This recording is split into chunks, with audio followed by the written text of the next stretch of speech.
also allowing officers to monitor a larger number of those offenders.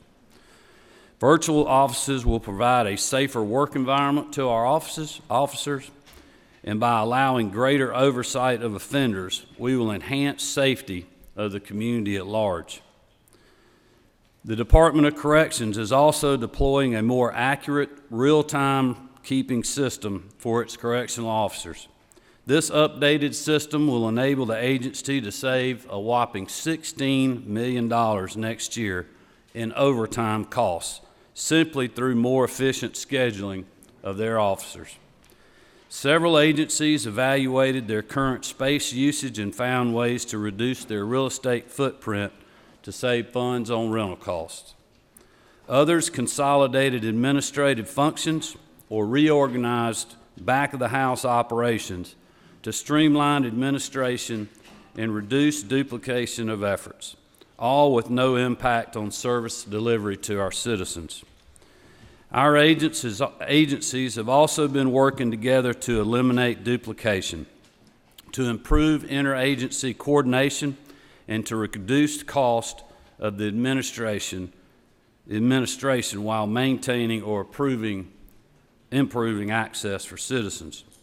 The Department of Community Health will transfer right from the START Medical Assistance Group to the Department of Human Services, saving more than $3.7 million a year in administrative cost without compromising good customer service and access to patients, especially for new mothers and infants.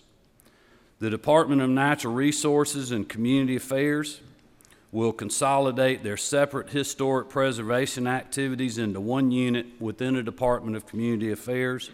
This will result in a net 25% reduction in administrative cost while providing a centralized source of assistance for local communities. The Commissioner of Insurance will transfer regulation of the industrial loans to the Department of Banking and Finance, which already regulates our non-depository financial institutions, which often provide similar service. These changes will benefit money service businesses by eliminating the need to send state regulators from two different agencies to oversee the same company. It'll save the state millions of dollars every single year with no reduction in the quality of service that we're providing to our citizens. Our workforce is one of the strongest assets in attracting business to our state. We must continue to invest in our citizens to give them the skills that they need to fill the jobs of the future. Our teachers work tirelessly to shape the lives of countless young Georgians by equipping them with the right tools for personal and professional growth to prepare them for life as well as the workforce. We must continue to invest in our teachers, attract the best and brightest to the profession, and reward hard work through their careers. Last year, we gave a base pay raise for certified Georgia pre-K and K-12 teachers by $3,000. This budget proposal includes an additional $2,000 pay increase to fulfill my promise of a combined $5,000 for our educators. They are highly deserving, and I'm proud to include this pay raise for your consideration. We also know that an increasing number of jobs require some form of post-secondary education. Therefore, we must continue to provide the future workforce with access to affordable higher education opportunities.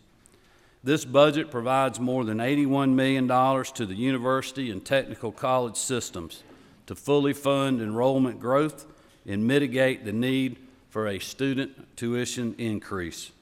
It also designates nearly $56 million in additional lottery funds for the Hope Scholarship and grant programs to assist high-achieving students with college affordability and those that need to learn a skill to get a great job. Our robust infrastructure across air, land, and water spurs our economic growth.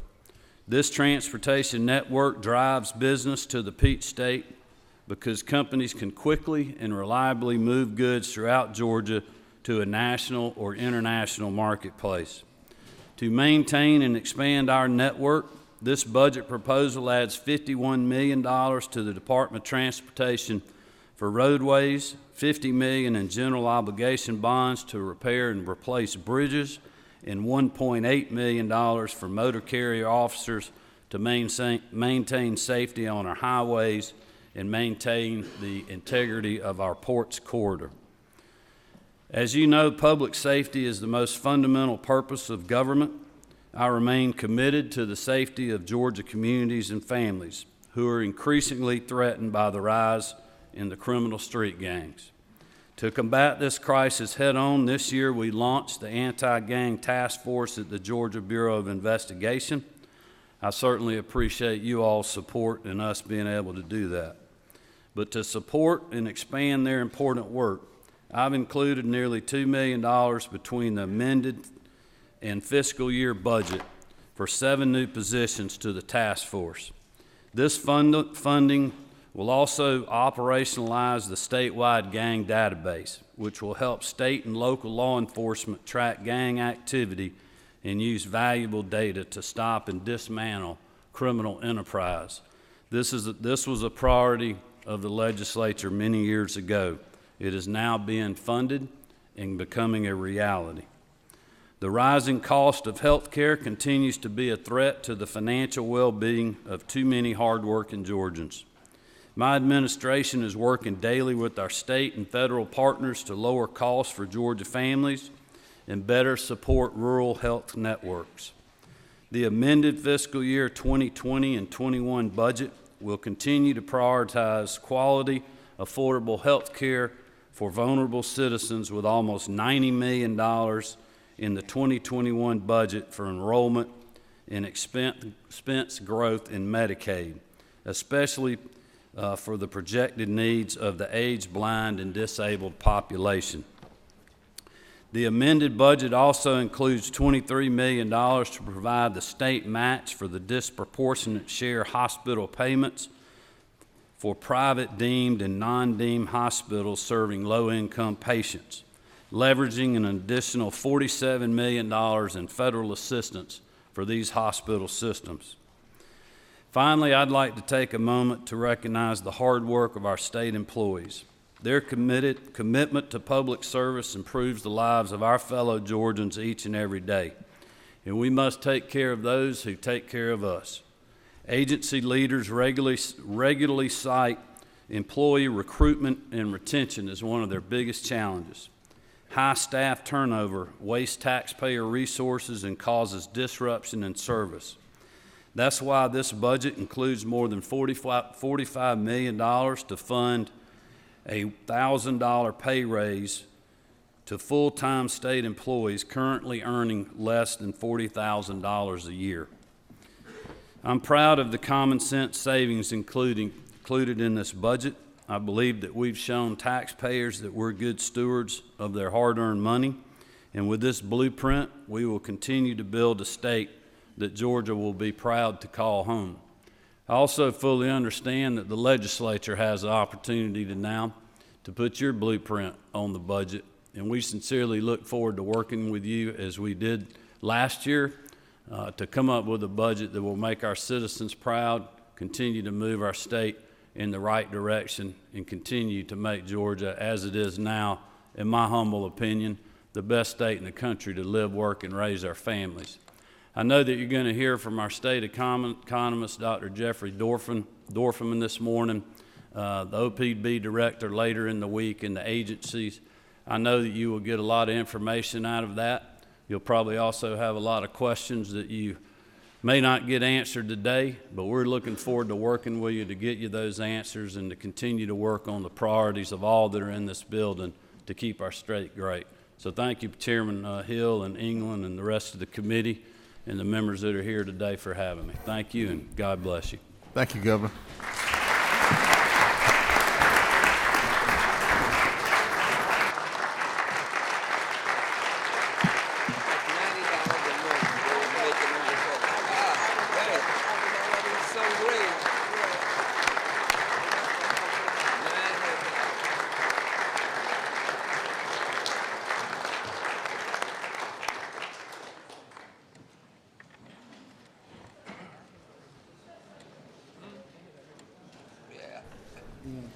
Mr. Dorfman, you come on up.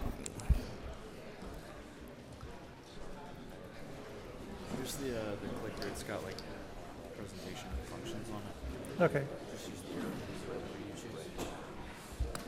Ladies and gentlemen, this is Dr. Jeffrey Dorman from the University of Georgia. He's the state economist. He's here to talk about our situation. Glad to have you, Mr. Dr. Dorfman. Thank you, Mr. Chairman and Mr. Chairman. Members of the Joint Committee, I'm happy to be here with you this morning to give you a little bit of an updated economic and budgetary outlook since the last time I was with you in October, I believe. While I'm here today to talk to you about the Georgia economic outlook, I want to start with a little national and international picture because Georgia's economy is linked both to the country as a whole and to the world economy. And it's important for us to look at those. A lot of people don't realize that if you just pay attention to the news and what's going to happen to the U.S. economy, it doesn't necessarily give you a very accurate view of what's happening to any particular state economy. For example, since the end of the last national recession in 2009, 38 of the 50 states have had at least one recession, and Alaska has had 6. Georgia's only had one recession since the last national recession for a brief 6 months in 2011, but still, we need to look at the big picture and then we need to see how Georgia is different. Sometimes doing better, sometimes not doing as well. This chart shows you the international picture in a very nice way, I think. In the left column, you have the 6 biggest economies in the world. In the middle column, you have the 6 largest trading partners of the U.S. And on the right-hand column, you have the 6 largest buyers of U.S. exports. If the name of the country is in red, they're currently in a recession or almost in a recession. So as you can see, a lot of the people we do business with are struggling. And if you notice that little note at the bottom of the slide, Georgia is the 12th most trade-dependent state in the United States. So when the rest of the world isn't doing very well, those are our customers, right? When your customers don't have money to spend, they can't buy as much from you. Here's sort of the national picture. At the top left, you have an index of manufacturing activity in the U.S. As you can see, it sort of has been going downward on the right-hand side. The manufacturing sector in the U.S. has been in a recession for over 6 months and appears to be continuing to shrink. On the top right, you have the service sector, all the stuff that is not manufacturing. It is still expanding, but you see it also has been trending downward. It has been growing, but growing more slowly. Okay, so we have manufacturing sector is about 12% of the U.S. economy, and that 12% is shrinking. Services are over 70% of the economy. They're growing, but only at about 1 or 2% a year. Okay? The bottom green graph shows you retail sales. And that's only there for you to see that we really can't tell anything from retail sales about what's going on. I mean, I can't look at that line and say, oh, I see how much money we can spend. It just bounces around like crazy. And it takes us years to figure out whether something has really changed there. This chart is a rare chart in that the line is going down, but that's a good thing, right? Usually we like to see lines sloping up. In this case, sloping down is good. What this chart shows you is the percentage of disposable income Americans are spending on debt payments. This is revolving debt, so it doesn't count your mortgage. So this is auto loans and credit cards, basically. Student loans would be in here, too. When the recession hit, Americans were spending 13% of their disposable income on debt payments. Today, we are only spending 10%. That's important because one of the reasons the last recession was so painful was when it began, people had already maxed out their available credit. And so when their incomes fell, they had to cut their spending. So retail spending dropped a lot. We had stores closing all over the place. People were losing their jobs. Now, with households only spending 10% of their income on debt payments, if we do have a slowdown, American consumers have more room to take on a little more debt and try and keep their spending more constant. So any economic slowdown we do have will likely be more mild. Okay, so that's some good news. Here are the things that essentially we have to worry about. Okay, the U.S. economy and the Georgia economy are strong enough that we should not have a recession and we should continue positive growth unless a shock to the system causes everybody to change their behavior. So these are the shocks that we worry about. Right now, the trade war with China is in a lull, but China's economy is probably in a recession. We hope that doesn't get worse. Right now, they have a public health crisis potentially beginning in China. Again, that can cause problems for their economy if everybody kind of hides at home to avoid getting sick. Germany and Europe, the entire European Union grew by 0.1% in the last quarter.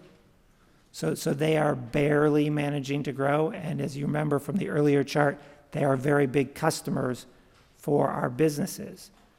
Right now, it looks like Brexit is going well. Hopefully that won't take a turn for the worse. 2020 election, just if something or things happen that create more uncertainty there. And as we saw just a couple of weeks ago, the Middle East and oil prices can get us at any time.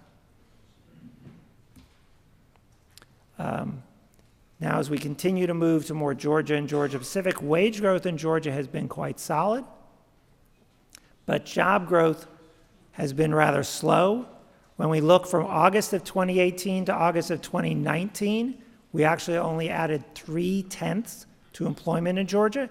That has picked back up from November 18 to November 2019. Job growth is back up to 1.4%. So there's a chance that we hit a slow patch, we're past it, and things are getting better. That's what we're hoping. Consumer sentiment has dropped. Sales tax collections so far this year are up 2%. Okay, so that is certainly not a recession. That is still growing, but it is growing more slowly than that has in the past. So I believe Georgia's economy is likely to continue to grow slowly over the next 9 to 12 months, which means we will have some additional revenue, but not as much additional revenue as we are used to having. Here's a picture of what happened with employment, and you can see it was growing. We had a little tiny dip. Tax collections sort of tend to lag the economy a little bit, so you can see it's going up now. And I think that means we'll see collections start to go up again as well. I mean, really the lesson here is the Georgia economy is so good, we have essentially run out of workers, and it is very hard to grow employment when your state unemployment rate is 3.3%. If you read any economic textbook, we're already slightly below the level they claim is the lowest you can get to. Okay, so it's just not to criticize economic textbooks, you understand, but it's hard. This chart is consumer sentiment. This is how are American consumers feeling. If you want to know how the budget's going to be in the future, this is the best chart to keep your eye on. You can look this up online very easily. University of Michigan does a monthly survey, and you can see that it's bouncing around a little bit, but it has not gone down sharply.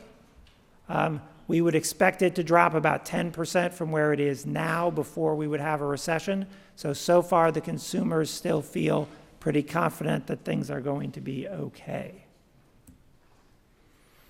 Highlights of our economy in Georgia are we have record employment. There are more people working in the state of Georgia today than has ever been the case in the past.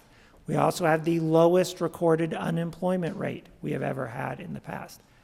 I believe the latest number I got from the governor was 79% of plant openings that involved project works by the Georgia Department of Economic Development or outside the metro Atlanta region.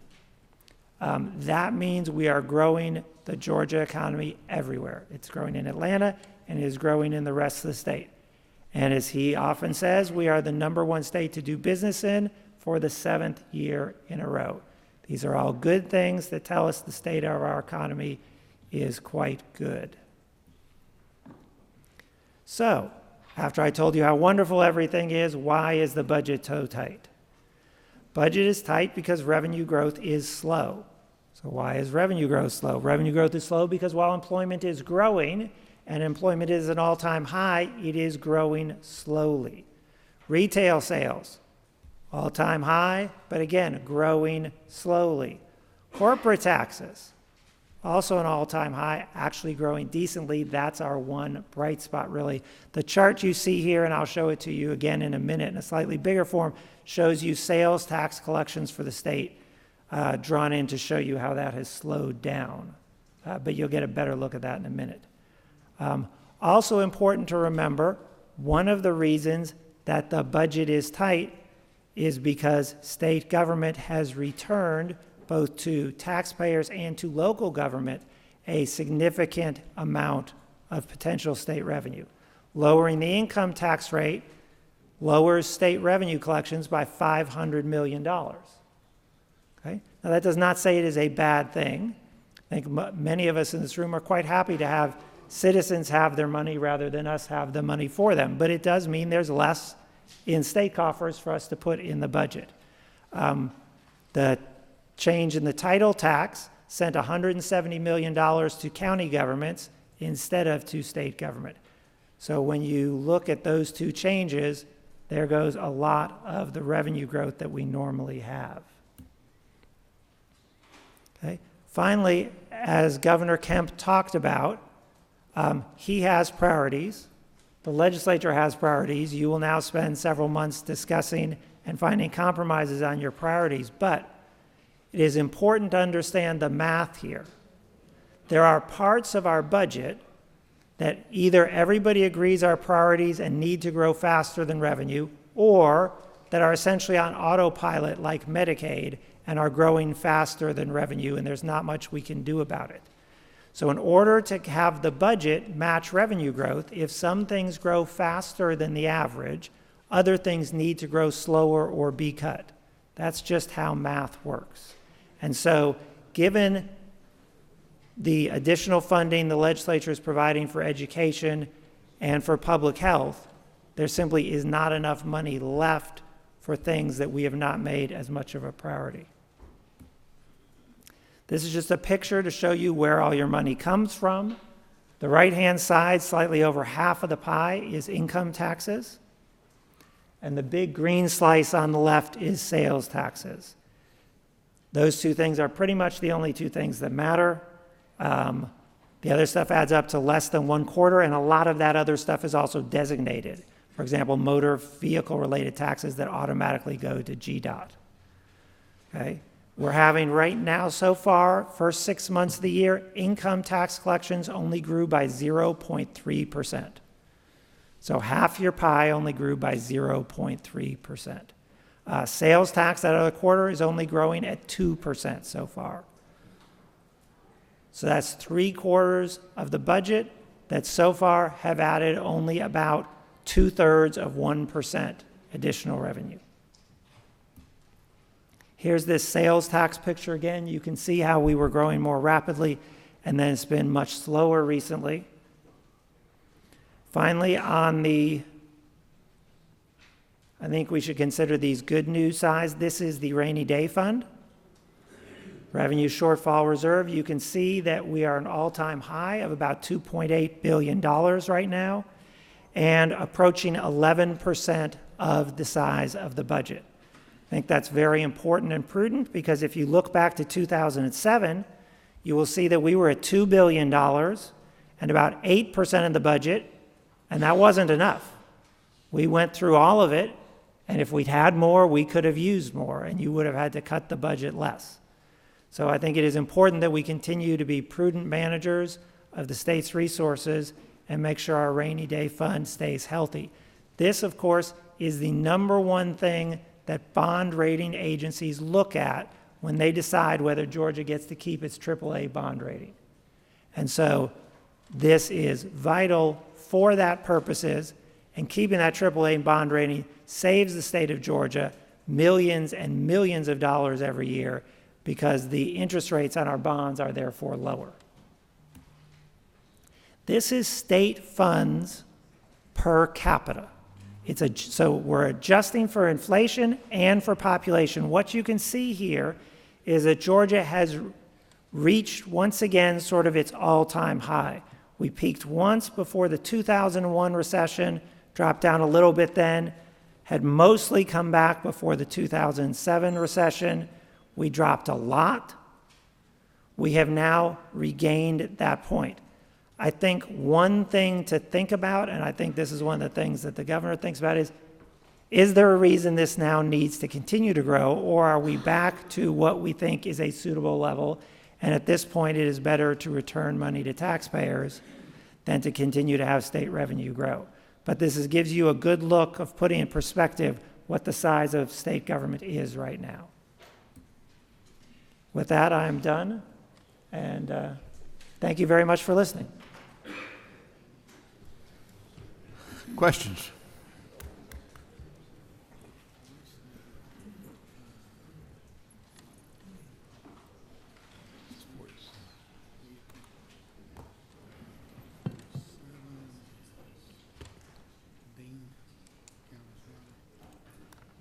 Representative Smiley. Over here, Mr. Dorfman. I see, sorry. On the non-discretionary budget items, I think you say that from FY20 amended to FY21, it goes from, did you say 200 to 500 million? The non-discretionary? I think that sounds correct, yes. What, can you give us a little idea of why that is? What's in that? Yes, what's in that? Yes, sir.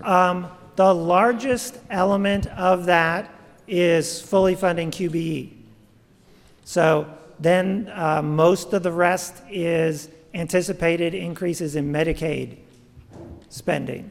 Then there's a few things like the land conservation program, the forestry thing that we have to fund from somewhere. But far and away, it's pretty much fully funding QBE, enrollment growth for education, and Medicaid.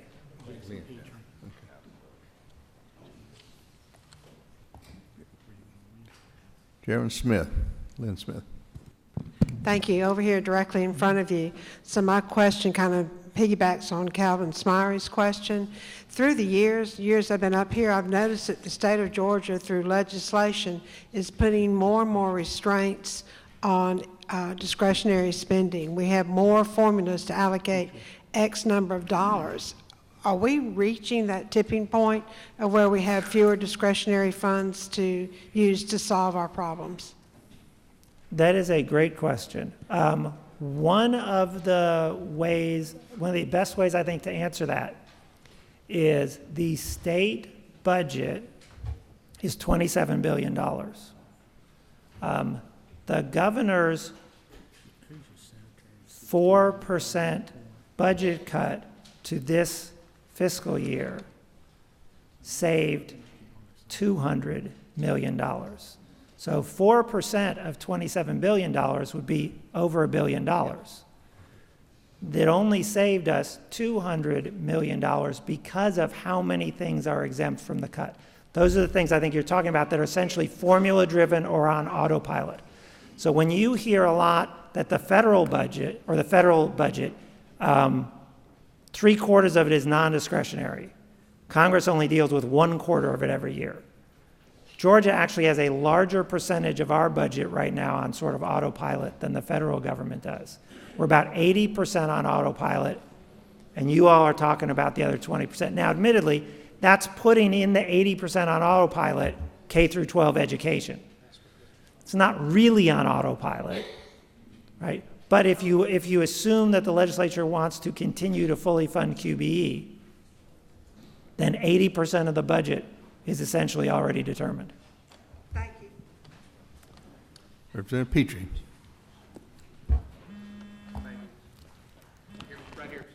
Thank you so much for your very good presentation, sir. You mentioned our rainy day fund, our revenue shortfall reserve, $2.8 billion. Can you tell us how that compares? Obviously, I know we're right at the top of our AAA bond rating nationally, but can you tell us how we compare nationally at where we are today at $2.8 billion in reserves? How it compares to other states? Yes, nationally. Where would we rank? I actually couldn't tell you where we rank, I'm sorry. Okay. I believe there are other states that are higher, but I would guess we are fairly close to the top.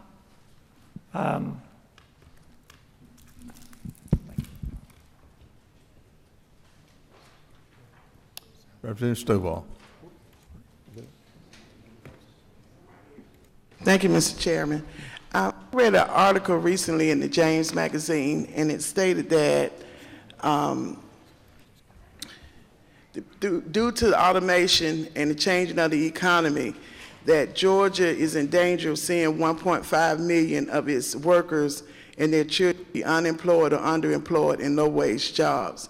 And I know earlier you had talked about the growth in employment, and so I want to know kind of what are some of the things that we need to be focusing on now, being that it's showing that we have increase in employment, but looking at what automation is going to do to a certain group of individuals in our state, that we need to be more proactive.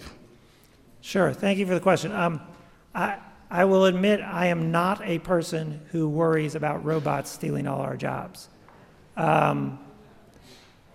My background is in agricultural economics originally, and agriculture used to employ 90% of the population in this country. Thanks to automation, right, big tractors, agriculture now employs 1 to 2% of the population. But the 88% of the population that lost their jobs in agriculture because of automation all got other jobs. Will manufacturing workers lose their jobs due to automation? I mean, that's been happening for 50 years. Will new jobs be created just as fast? Yes, I'm confident they will be. Before the robots started getting put in the factories, we didn't have a job classification known as software engineer, web page designer, or anything like that. So I don't think I know what the new jobs will be, but I think we don't really need to worry that we're going to lose all these jobs to automation and they won't be replaced by something.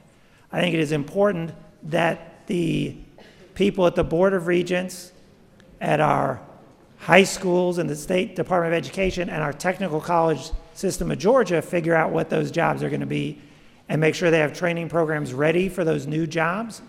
But unfortunately, we kind of figure that stuff out, you know, if we're lucky, a few months or years in advance.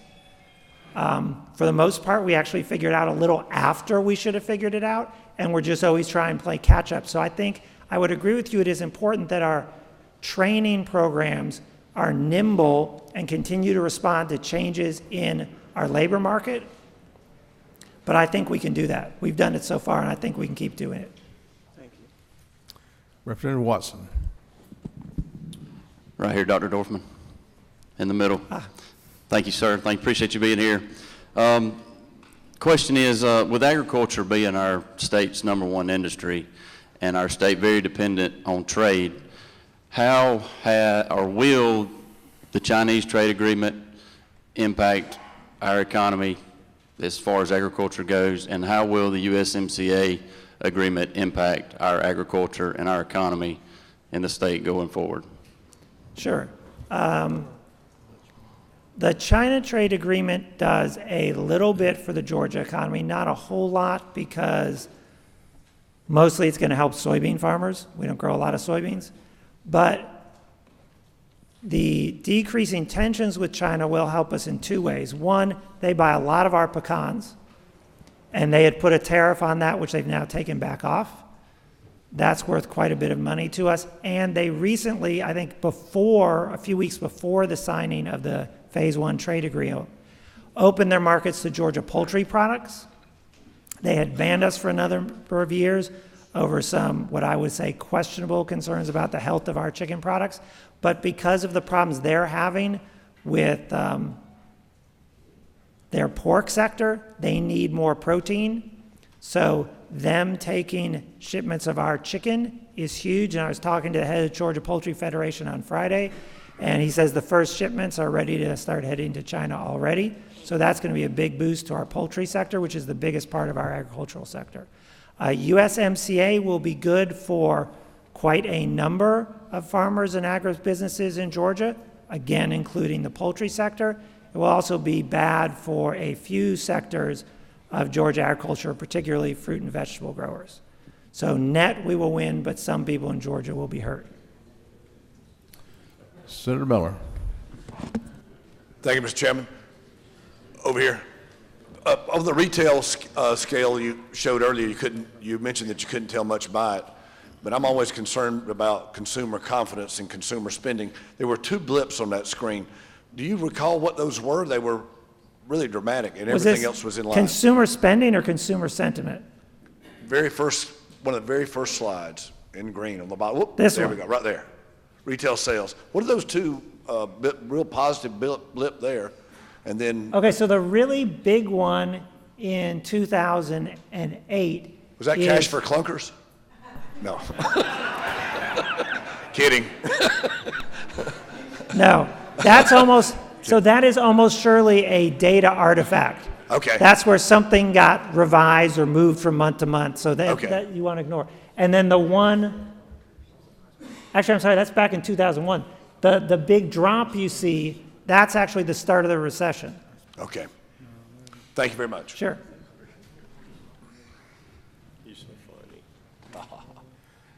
Representative Beverly. Thank you. Over here. Based on the budget, there's 2 questions I have around the income tax. Does the budget assume that we're going to have a 0.25% decrease in income tax currently? And if so, then where do we make up that revenue difference? Admittedly, you said that the last time we did just recently we did the 0.25% cut, which basically reduced the budget by $500 million. So if we do it again, then that assumes we'll get another $500 million in reduction. Where do we make up the money? And that question is because do we go to rainy day fund and then we start to erode that? I mean, where do you make up the difference, given the fact that corporate income tax is 5%, sales is 26-27%? I'm just trying to figure out where that difference is made up if we reduce the income tax again by 0.25%. Okay, so if the income tax was reduced by another 25%, it would cost another $500 million. And where that money gets made up is between you all and the governor. That's not, I couldn't begin to answer that because nobody asks me.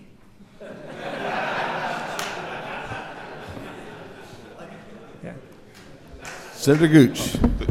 Just a quick follow-up. Just the first part of the question I don't think you answered as well is, does the budget currently assume that 0.25% is in there? Yeah, I'm sorry, I missed that one. I heard it and then forgot to answer it. So no, the governor's submitted budget does not include for now, not saying it will never happen, but it is not in the FY21 budget. Thank you.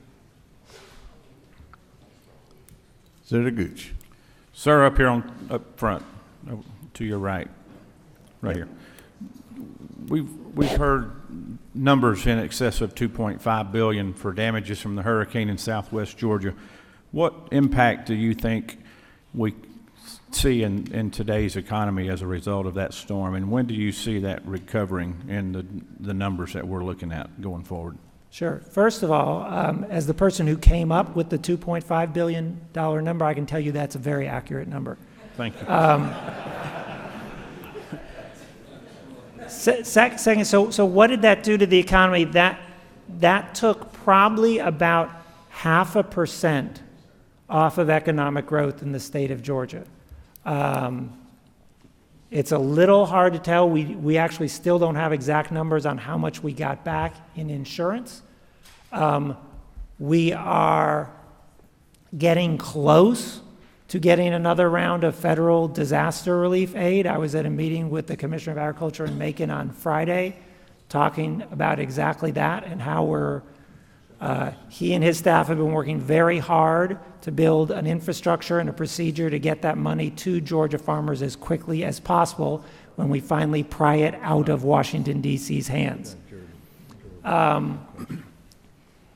So getting that money will be a nice boost to the recovery. Maybe add 1/10 or 0.2% to Georgia economic growth. Other than that, we are slowly but surely recovering from it. It's very hard when you get a hit like that and you don't get the relief money you were promised. Thank you. Can I ask a second question? Sure, go ahead. Based on what I'm hearing you say, I'm trying to sort of read between the lines. With the unemployment numbers at historic lows and the economy hitting as strong as it has for so long, it sounds like you're saying we've reached our capacity. Is that a fair word? And if so, what do we do with policy to increase our capacity with, and I'm not talking about government spending, I'm talking about consumer spending. No. Do we lower the income tax rate to increase that capacity? Do we leave it where it is? What can we do policy-wise to increase our capacity throughout the state? Sure, it's a great question. So there are a few things you can do, some of which you're already doing. Funding education is the smartest thing you can do to try and grow the capacity of the state by investing in our human capital. And research shows it typically roughly pays for itself. That increased human capital means higher earnings, which means they pay higher taxes, so you get that education money back. Infrastructure, which is also a priority for the governor and for this legislature, is the second smart thing you can do. So improvements in Hartsfield and Savannah and Albany's airports and the ports, all the interstates, fixing those roads and bridges, those are things that all help us grow. After that, you're right, because we're at capacity, you kind of have to steal your growth from somebody else. And so that means either growing population, getting people to move to Georgia, or getting companies to move to Georgia. I don't believe the way you get companies to move to Georgia is by lowering the income tax rate. The reality is that once we add our federal and state income tax rates together, 0.25% one way or the other on the state income tax rate just doesn't move the bar. I think thinking about smart ways to attract businesses, like keeping our rating as the #1 state to do business, removing needless regulations, speeding up the permitting process, these are the things that we need to do. Thank you. Sure. Representative Chugas. Thank you, Mr. Chairman. Dr. Dorfman, recently we passed in the House legislation to create a marketplace facilitator to get the taxes that should have been paid on the internet. Yes. And from the things that I've read, the internet sales over the brick and mortar sales still keeps climbing more and more. How do you see that affecting revenue in the next year or two, and in reference to our sales tax? So I would encourage the legislature to pass the market facilitator bill this week with an effective date of next week, and we'll then ask the governor to sign it immediately. It is essentially free money, right? It is already owed to Georgia, but not having that law in place is allowing a huge number of small businesses spread around the country to avoid paying those taxes. We're already collecting from large internet sellers. I believe the market facilitator bill will add about $120 million a year to state tax collections. So in other words, we're losing $10 million a month. So every week that bill's not passed, there's another $2 or $3 million that we're never going to get. Thank you. Chairman Perkle. Thank you, Mr. Chairman. Dr. Dorfman, I'm up at the front, front. Absolutely at the front. I'm doing a bad job of this today. That is quite all right. You've actually made my eyes a little bit numb and crossed from some of the data that you brought out. So we have the lowest recorded unemployment rate in this great state. Yes, sir. We also have a declining, or the last numbers I saw, and you might have access to more recent numbers than I have, our labor force participation rate has dropped again. So those that are not, can you help to explain the juxtaposition between we're running out of workers to work, yet our labor force participation rate is down, but I've not looked in the last quarter or 6 months. So we've ticked back up a little bit, but it's still pretty historically low. I can't fully explain it. Economists have been arguing for at least 5 years about why the labor force participation rate, particularly among men, has been going down. It's been going up among women. We know some of the reasons. One thing is the labor force participation rate actually looks at people over 16. You never leave it by retiring. So old people living longer explains part of it.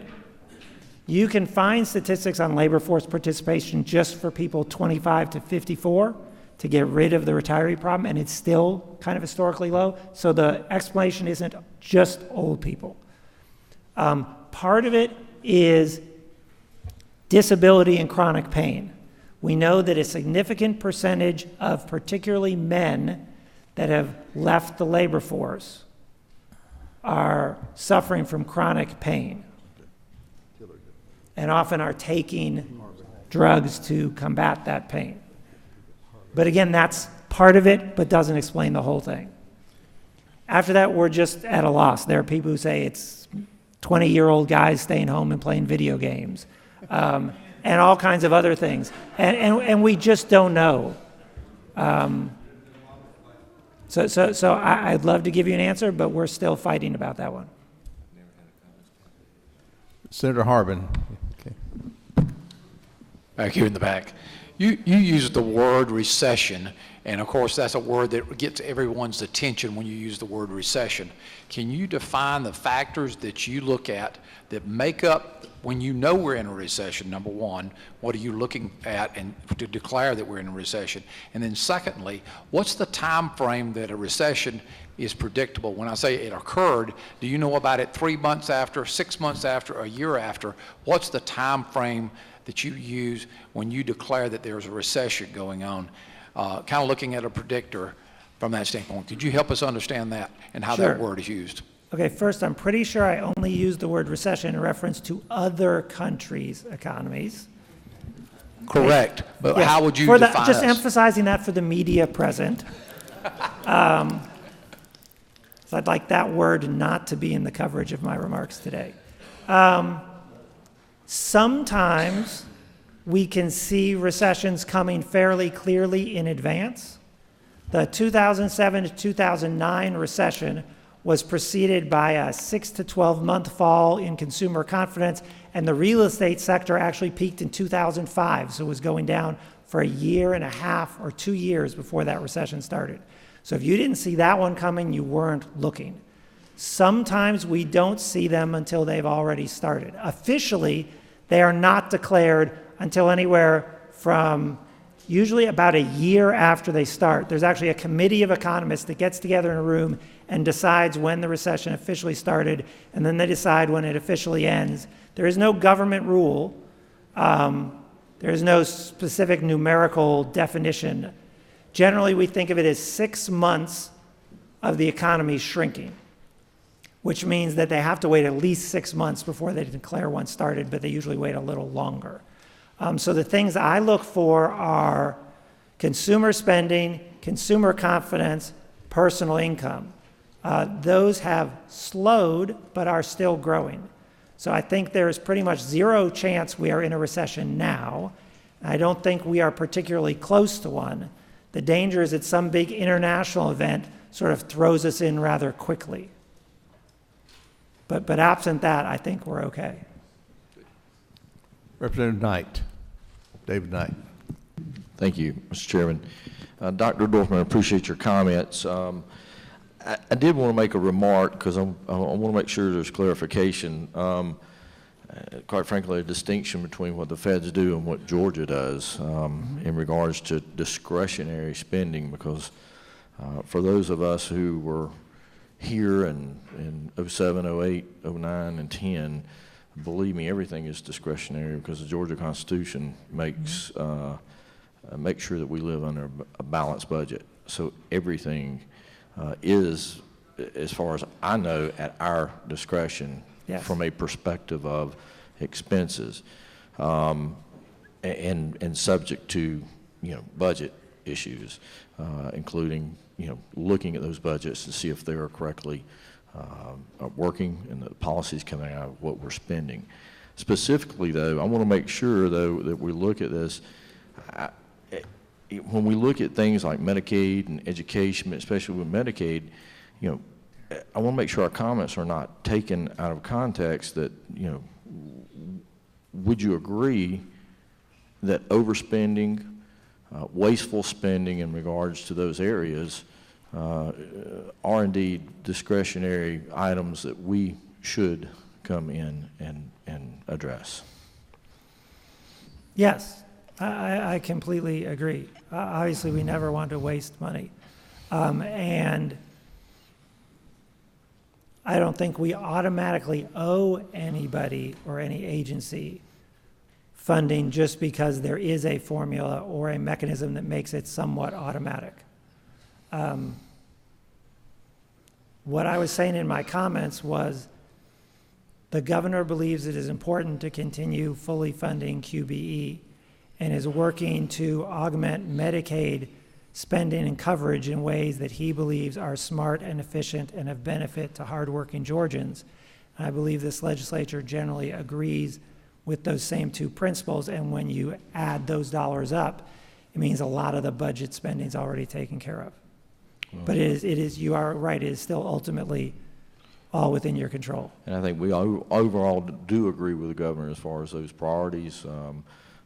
But we do understand that there are ways that we can improve some of the efficiencies and some of the ways that we go about doing this, getting more bang for your buck, if you want to put it that way. Thank you. Sure. Senator Jordan. Good morning, Dr. Dorfman.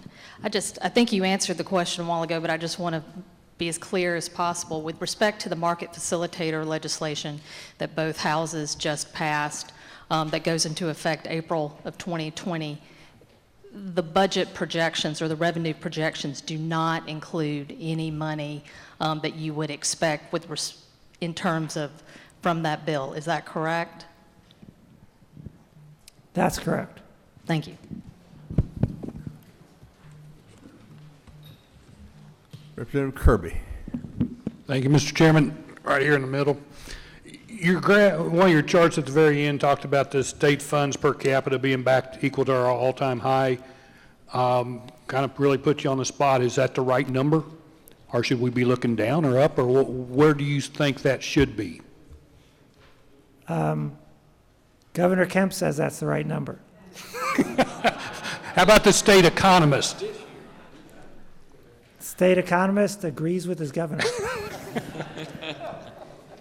Thank you. Senator Walker. Thank you, Mr. Chairman. Dr. Dorfman, appreciate your presentation this morning. The changes to the federal tax code, we anticipated that less Georgians would itemize on their state return, and the state would, in effect, get a windfall from that. That was part of the impetus of lowering the top rate on the state income tax and doubling the standard deduction. What happened? What did we miss? That's my first question. My second part of that question is, have we seen the full effect of that, or are we going to see any windfall or any benefit going forward? Sure. So let me answer carefully. So I was not the state economist when those estimates were made. I don't want to throw other economists under the bus here.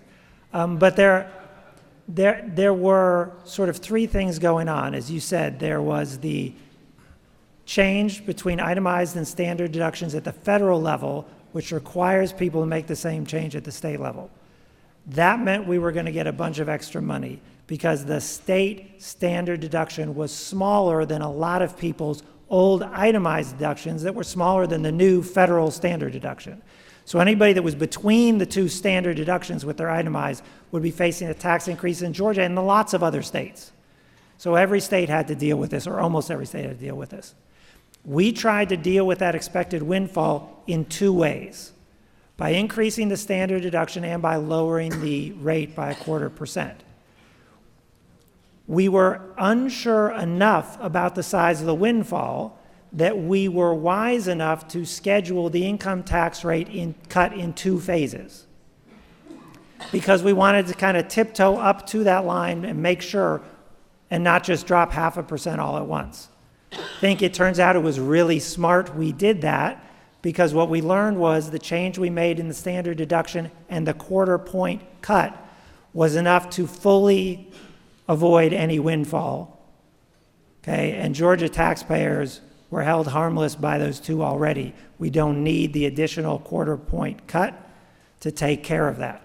I think, without being 100% sure, and I have spent time trying to figure out what went wrong, I think what went wrong was an assumption that the lower rates were actually going to serve as an incentive both for people to work harder and to perhaps declare more income in particular tax years, trying to essentially game the system and take advantage of lower rates.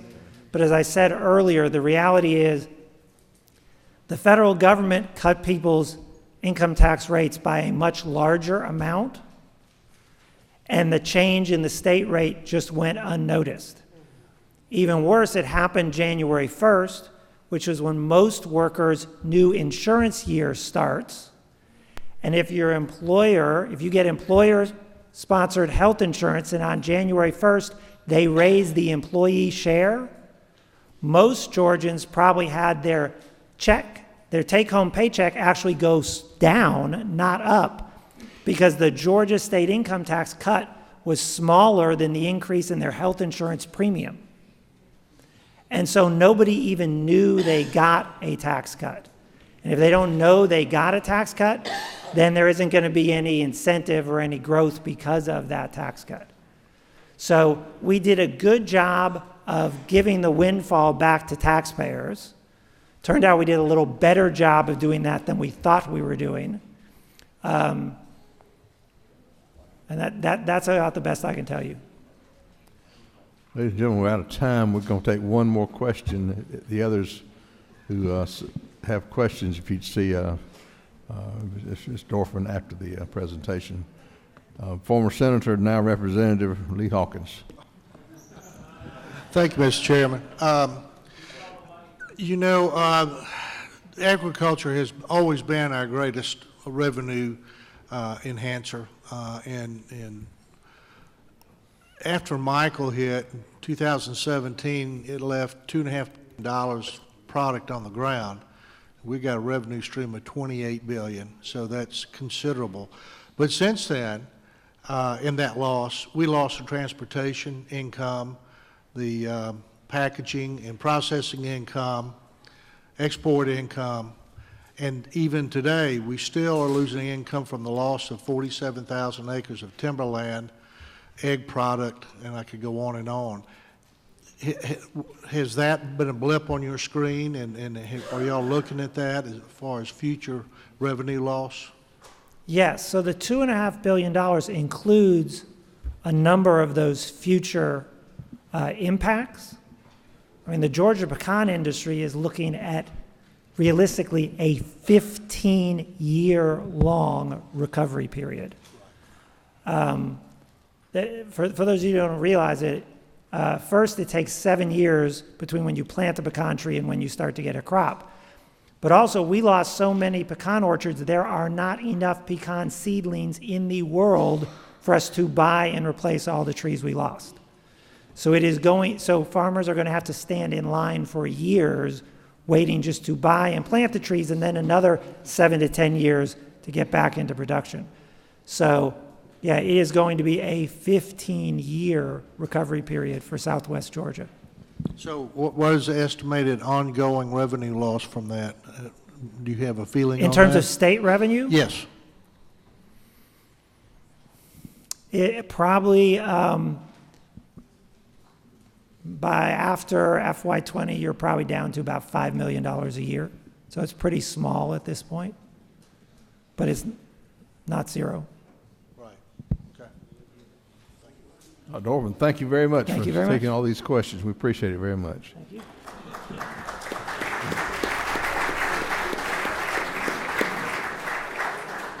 Ladies and gentlemen, let me remind you, if you're not a member of the committee, I see we do have members of the committee who are standing in the back who need a seat. So if you're not a member, I appreciate you considering giving up your seat to a committee member so they can sit and have the room to make notes.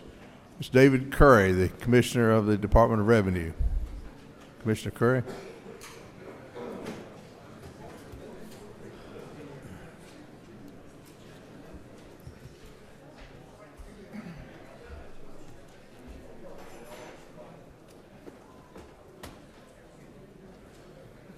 How you doing?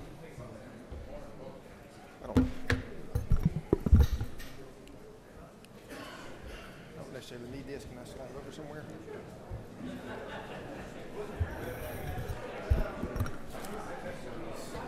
Do what?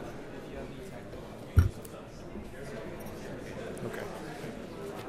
Okay. Katie.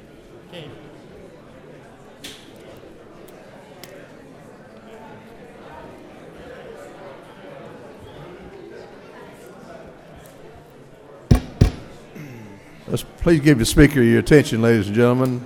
Commissioner, welcome. We're glad to see you this morning. Glad to have you. Thank you. Thank you.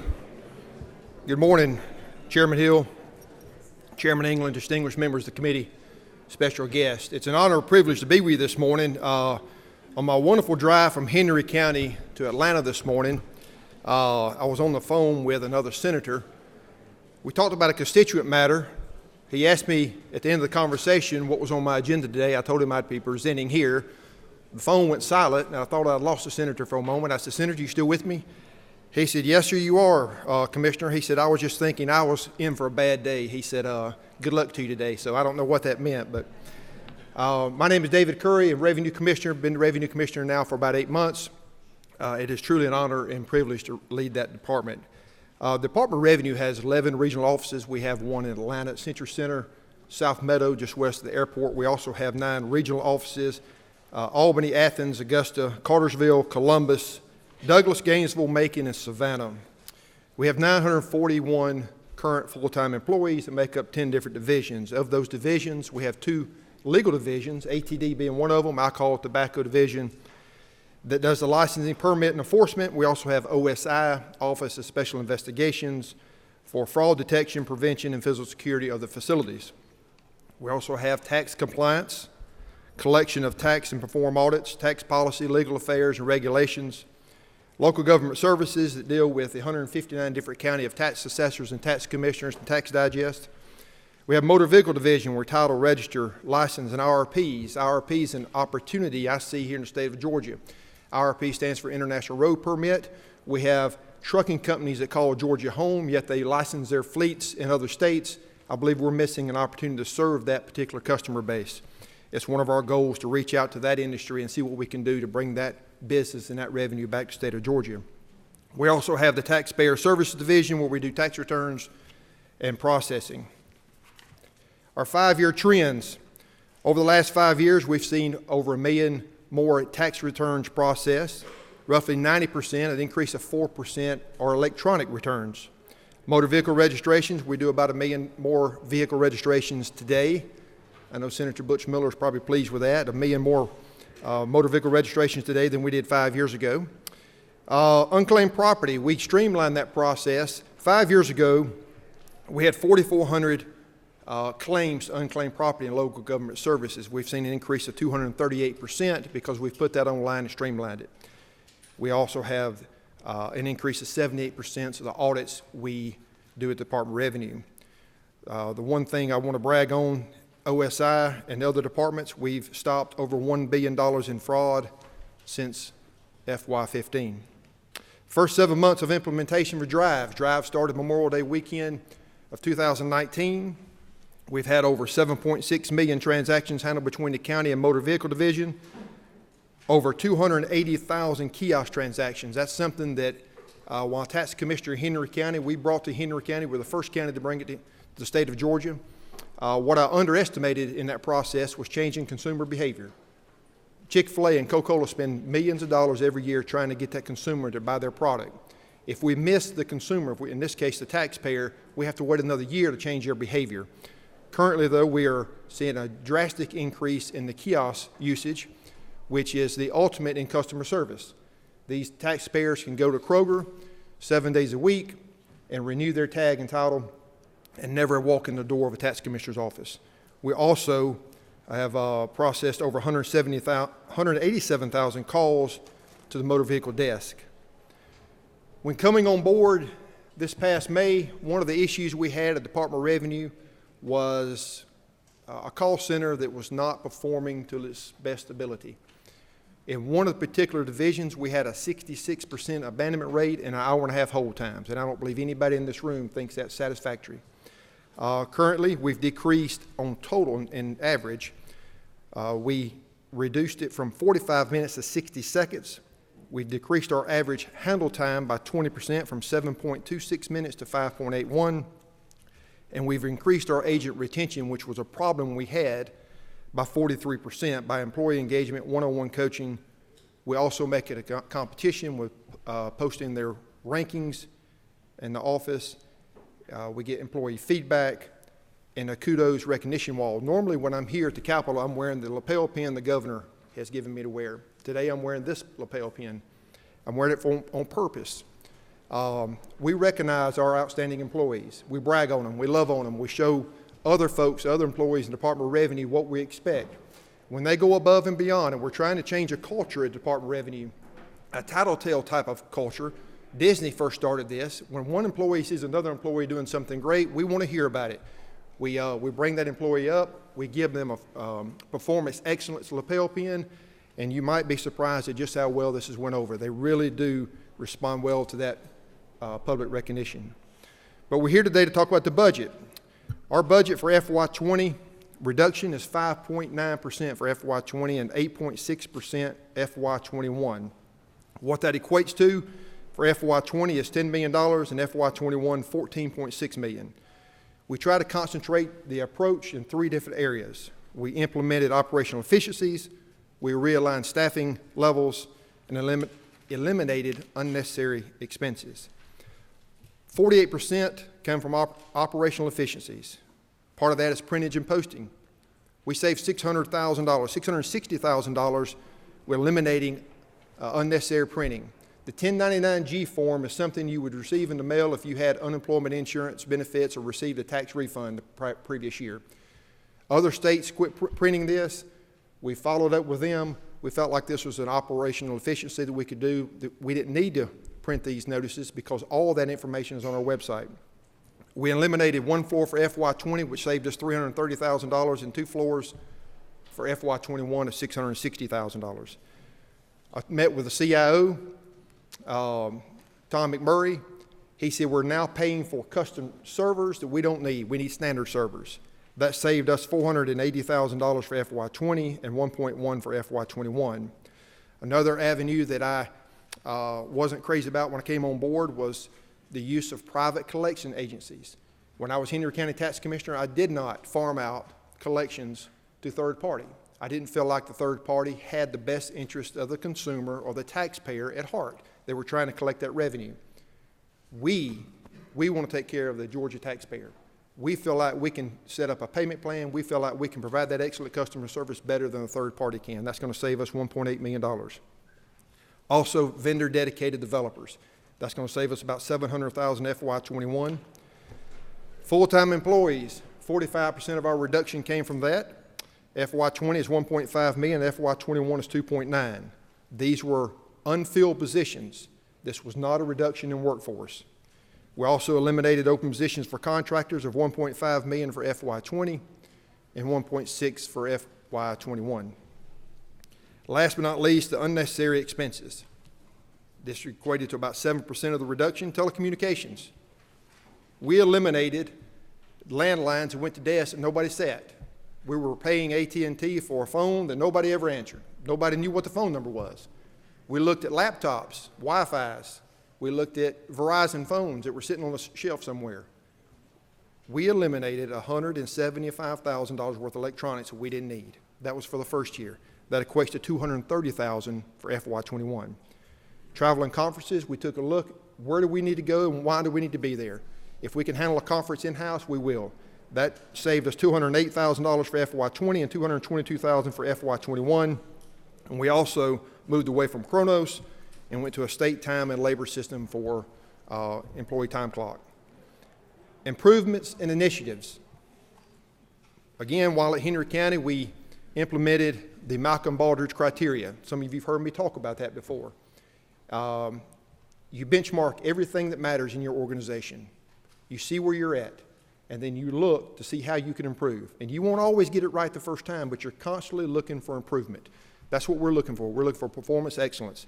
We're going to partner Malcolm Baldrige criteria to Six Sigma. We've hired a new Chief Performance Officer, Dr. Georgia Steele. She's going to come in and lead that initiative. We're eliminating unnecessary hurdles for business. We're making it easier for someone to start a business in Georgia by going to our website. We got a step-by-step process. Improvement to government interfaces and customer service. The Georgia Tax Center, making it more user-friendly. We are drastically improved the hold times and call abandonment rates I've already discussed, and extended our call center. It's something else we bought from Henry County. We extended the call center to 6:30. We average about 600 calls daily. Not everybody works 8 to 5. Not everybody can make a phone call during those hours. We've seen a drastic reduction in our phone calls. Typically, at 8 o'clock, the phone calls would spike. We've seen it average out over the entire day, staying open until 6:30. We're strengthening rural Georgia. As economists said, 80% of the new, or 79% of the new business coming into the state of Georgia now is in rural Georgia. We're also doing that with our collections cases. We're spreading those out to rural Georgia.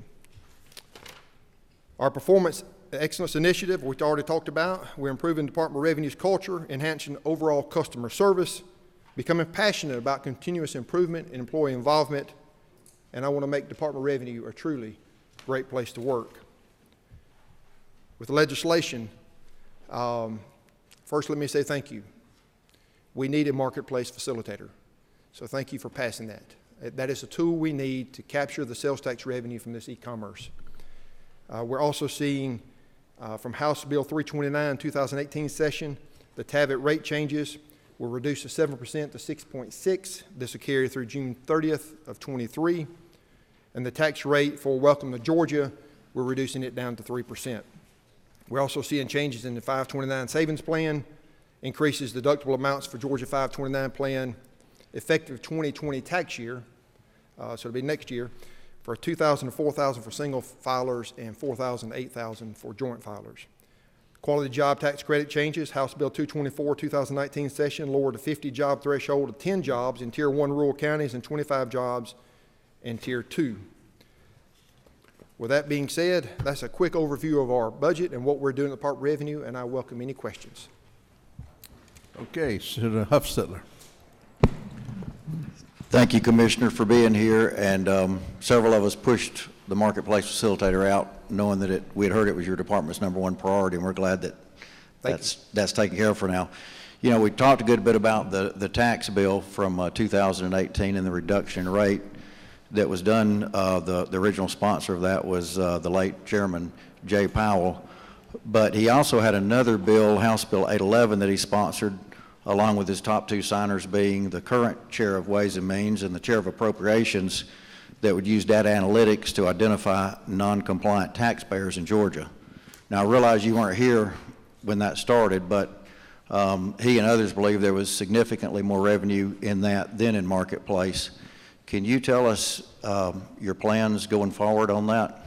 We have conducted a pilot program, or we've put a pilot program for RFP. We've had 3 particular companies respond to the RFP. We're now drafting the language. We expect it to be ready within 30 days. I know there's a lot of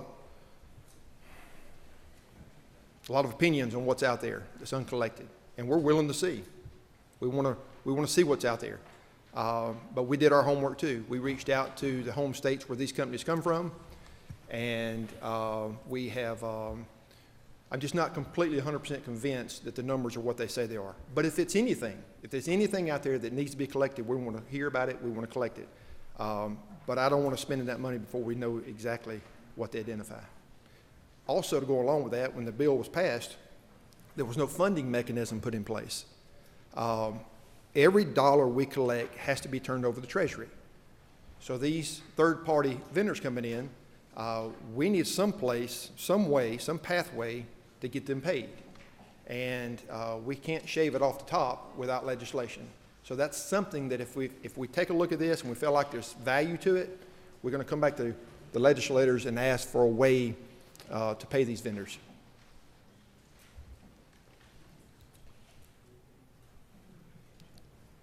Representative Martin. Thank you, Commissioner. Thank you for your information. Thank you for the efficiencies we've got. I think that's what we all look for in a place where, as the economist said earlier, 80% of our spending is quote-unquote non-discretionary, so efficiencies is the way we drive that out. Along those lines, I guess my question is, have you shared this with the other departments? Because I know under the universal system we have for telephone and computer technology that's managed through GTA, we buy that in bulk through some large carriers. My guess is if your department had lines sitting around that weren't answered, they're all over the state. You're the first department we're seeing. Are we going to see that other places in the budget, or was that the best kept secret you had for this year? Well, being new to state government, and I will tell you, state government is a lot different than local government. I certainly didn't share that. It wasn't on purpose. We were busy trying to meet our budget reductions and doing what we could to be fiscal responsible. But if they want to know how we did it, I'll be happy to bring them into the Department of Revenue and show them. To our chairman, I hope we take him up on that.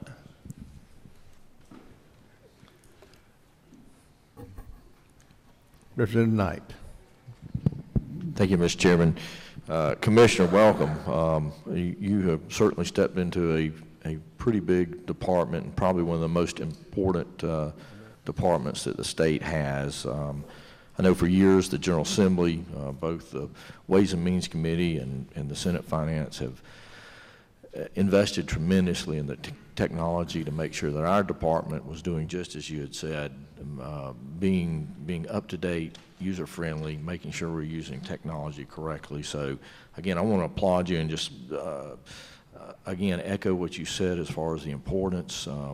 We look at the fraud prevention, the billions of dollars that would have gone out the door had not been for the good work of the Department of Revenue. So in that sense, I want to say thank you. It's very important what you do. Not only what we collect, but what we should collect or what fraudulently goes out the door that we need to be aware of.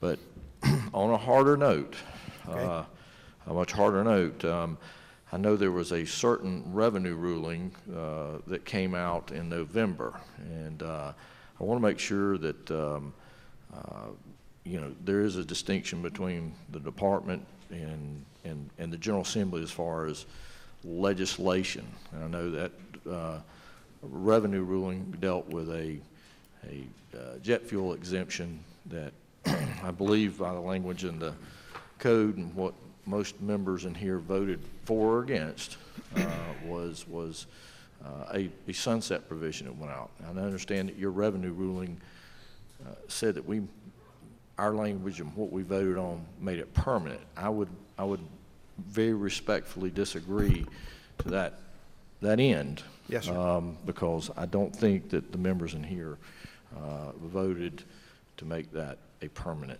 exemption. So that may be something we need to deal with. We certainly can, and I know that was I'll be honest with you, coming to a job 5 months into it, knowing how important that decision was, certainly wasn't easy, and I wasn't careless about coming up with that ruling. We reached out to our legal policy. I asked for their interpretation. We then went to the attorney's office and asked if they felt like our interpretation was accurate. I'll share with this committee, there was one particular word that in the language, it was indefinitely. What did that mean? We know that language put in bills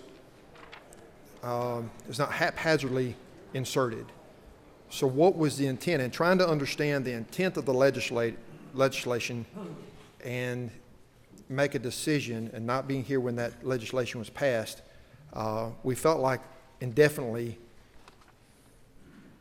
created a vagueness, and that's when we made that ruling. Now, this legislative body is certainly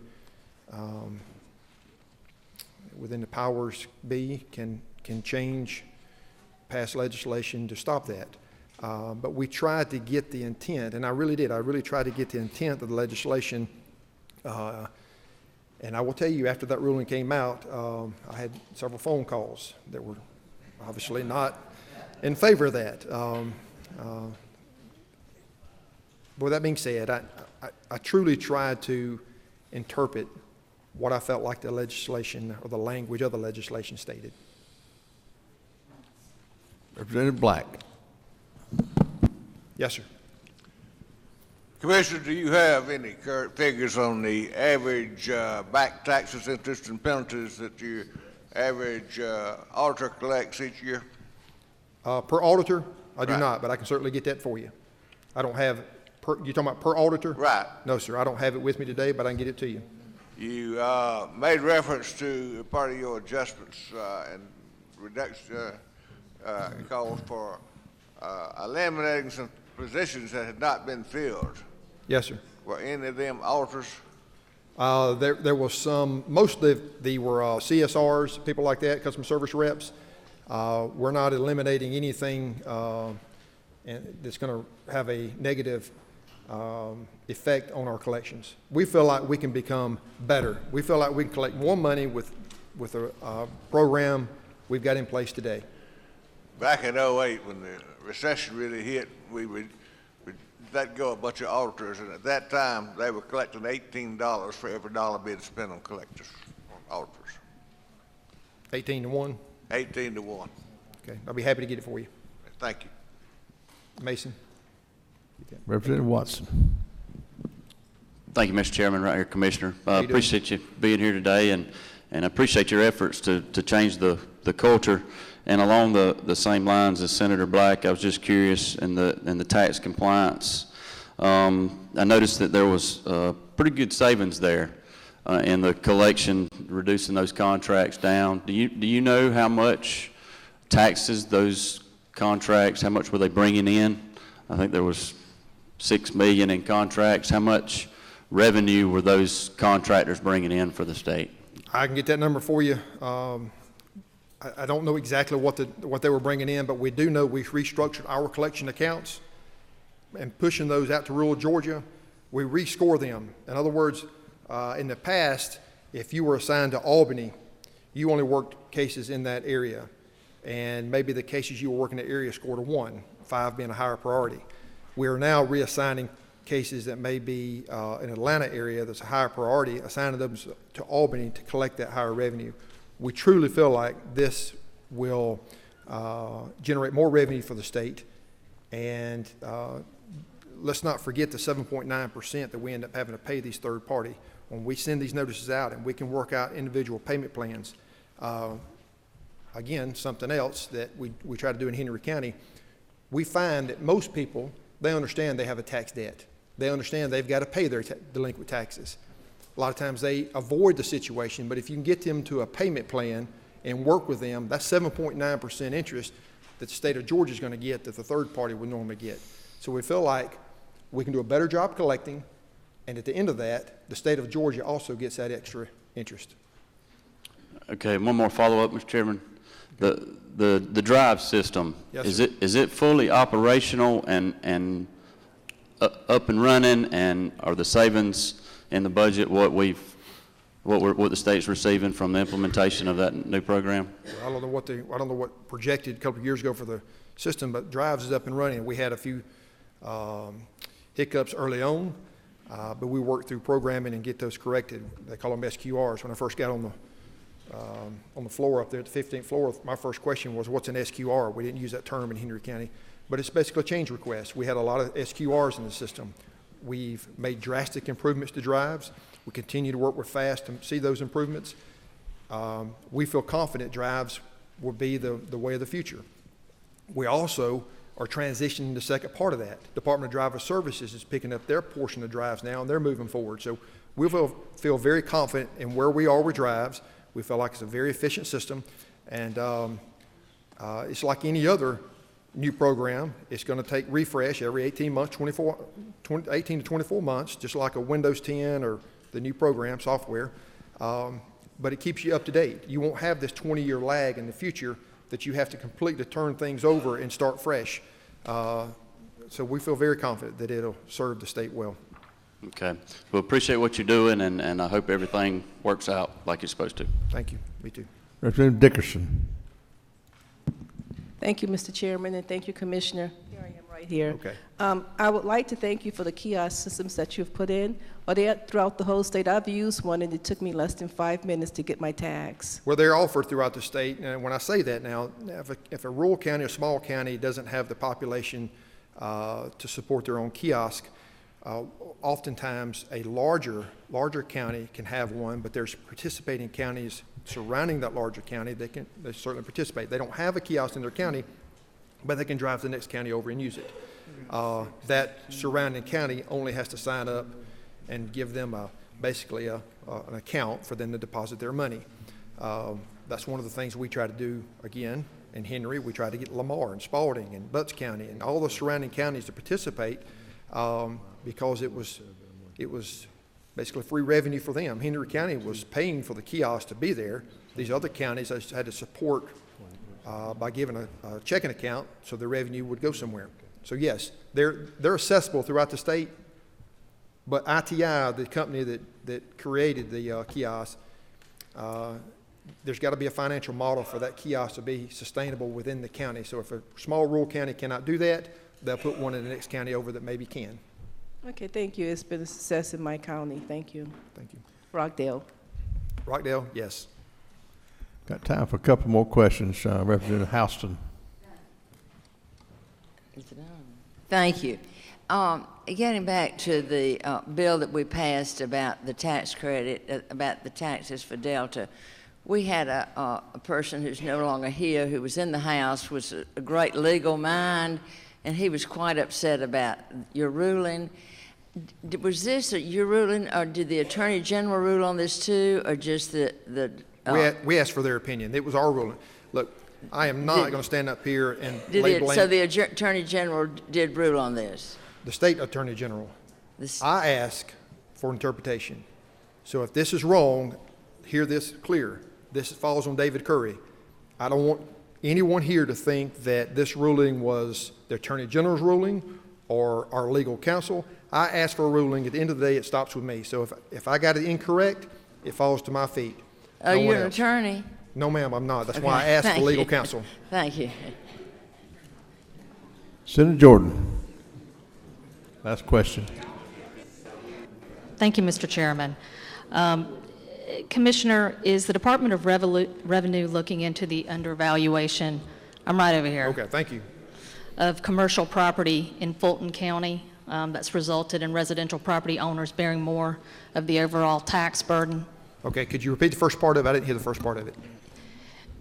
I'm sure you know before you came on the job that there's been tension between Fulton County and DOR for a long time in terms of the tax digest, correct? There has been. Specifically, it usually deals with the residential property tax digest, but of late, it's come to light that actually the commercial properties in Fulton County are sorely undervalued, which of course then affects the tax revenue that comes from those commercial tax evaluations. Are y'all looking into that at all in terms of the overall digest? Tax assessors across the state of Georgia are required to assess property and valuations through uniformity clauses. We can certainly take a look at it. That's not, I'll be honest with you, it's not the top of the priority list today when I reported the work, but I'll certainly be happy to take a look at it. I assume that tax assessor in Fulton County is using the uniformity. They get scored every year. If they're not, they're in violation and we can handle that. But I'll be happy to take a look. Thank you. You're welcome. Commissioner, we've run out of time. We appreciate very much you being here this morning answering the questions. If you have questions you didn't get answered, please see the commissioner afterwards. Thank you very much. Thank you.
Morning, Commissioner. We're glad to have you this morning. The floor is yours. Chairman, thank you very much. Please give the commissioner your attention, please. Happy New Year, everybody. It's great to see you again. So today we'll walk through the 20 and 21 governor's budget. So this is a little bit of a generalization, but our department really can be divided into three pots: personnel, marketing, and administration. So through this process, we ask our 8 divisions to review their budgets, to find ways to modernize, streamline services, and look at new technologies to, of course, accomplish our goals, but we also had to meet our 4% and 6% cuts. So those of you who've worked with me a number of years know that I was in Governor Perdue's office when we did this in 2007, 2008, 2009, when we, with the General Assembly, cut $4 billion from the state budget. And so personally, I learned a lot during that process, and I think the professionals at the Department of Economic Development did as well. We really worked to make cuts that are strategic, and you're not going to see any across-the-board cuts in this budget. You're going to see the department work to make sure that we were cutting in a way that did not impact our overall mission. So with that, I'm going to walk through these cuts, and what you're going to see is there were a lot of decisions that came down to whether you cut personnel or whether you cut marketing. But our goal was to continue to maintain the momentum that the department and the state have, of course, experienced over the last 8 years. So since our cuts are very similar in 20 and 21, if it's okay, Chairman, I'm going to walk through both at the same time, except for tourism, which is a little bit different in how we had to handle that one.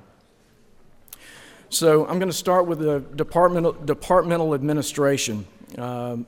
So the cut in the departmental administration was to reduce funds for operations in FY20 of $171,070, and then in FY21, $269,929. So administration really is our most flexible player in our budget. It's where we have the most opportunity to cover items that come up through the year, but this is also where we have the most opportunity to across the board cut. This is the one area where you're going to see that we just took percentage cuts across the board in both years. That comes out of telecom, computers, equipment, rent, and marketing. So film and video, the film and video and music division. Reduce funds for marketing to reflect projected expenditures, FY20, $46,000, and FY21, $68,486,000. So film also is broken down really into two groups, personnel and marketing. We use marketing money for business recruitment, sponsorships, and our Film Ready Communities program. And so we are going to cut marketing in both of those years to make sure we still have the bodies needed to serve the industry that is continuing to do business in Georgia. Georgia Council for the Arts. So GCA is broken out into two lines. One is our state spending, and one covers the grant programs. So in the first line, you'll see that's personnel, administration, program, telecom, rent, and so forth. So reduce funds for operations to reflect projected expenditures, FY20 of $15,000 and FY21 of $15,000. So GCA has minimal personnel and administration budget, and there's not a lot of flexibility there. So we took the same amount in both years, and we'll cover that cost by higher cuts in the administration budget, which I already went over. Reduce funds for grants and benefits, FY20 of $40,000, and then FY21 of $300,000. So many of you know the grant process for the Georgia Council for the Arts starts almost as soon as the budget is signed. And so a number of the FY20 grants were already out the door, so we didn't have a lot of flexibility. Two of those that have not been awarded yet are the Vibrant Communities grants and the Cultural Facilities grants, and those will be reduced by $40,000 this year. In FY21, we'll look at the Cultural Facilities Grant as our cut. That is the most recent program that was given to the Georgia Council for the Arts. This was the first year that the Facilities Grant was given. It is the one grant that really is the least established grant, and you don't have communities that are expecting it. So I think that's probably the easiest place to find that cut. In global commerce, several lines that we decided to make cuts this year. Reduce funds for contractual services, FY20 of $215,000, FY21 of $215,000. Reduce funds for marketing, FY20 $215,000, FY21 $430,000, and then reduce funds for regular operating expenses of $60,226 in FY21. So global commerce is, of course, our business recruitment division. Majority of that budget really comes down to personnel, marketing, and contracts. So over the years, we've learned that it's tough to navigate international labor laws with state employees overseas, so our international offices are on a contractual basis. We decided to decrease our contract funding by $215,000 for both years, 20 and 21. So there's some backstory there. In 2014, the General Assembly and the governor gave us a significant bump in our contracting as we tried to grow our presence in China. We never really saw the return on that investment that we had expected. And so we decided to take that money, and we actually promoted from within. We hired somebody who is doing a great job, but it gave us some significant savings. We were going to take that savings and move it into Korea, which is actually where our hottest market right now. But the timing couldn't be better as we made that decision. We will offer that money back to the General Assembly for FY20 and 21. And then additionally, we're going to cut our marketing budget by $215,000 in FY20 and $430,000 in 21. and we're going to hold an unfilled position open to create that additional $60,000 cut in FY21. So generally in global commerce, we made the decision to protect the people who work the projects and continue to be terribly busy thanks to the great business environment you guys have created here in Georgia. And so we don't want to hinder our ability to work those projects that continue to come to the state. So international relations and trade, reduced funds for marketing, FY20 of $122,500, and then FY21, $171,627. So trade is really our de facto small business team. You guys have heard me tout the impact that trade has all over the state for a number of years. They continue to help companies find new markets. And y'all know that generally Coca-Cola is not looking for states' help in finding new markets. So we work really with small businesses. Last year, the companies in really every corner of the state that we worked with saw a benefit, a tremendous benefit.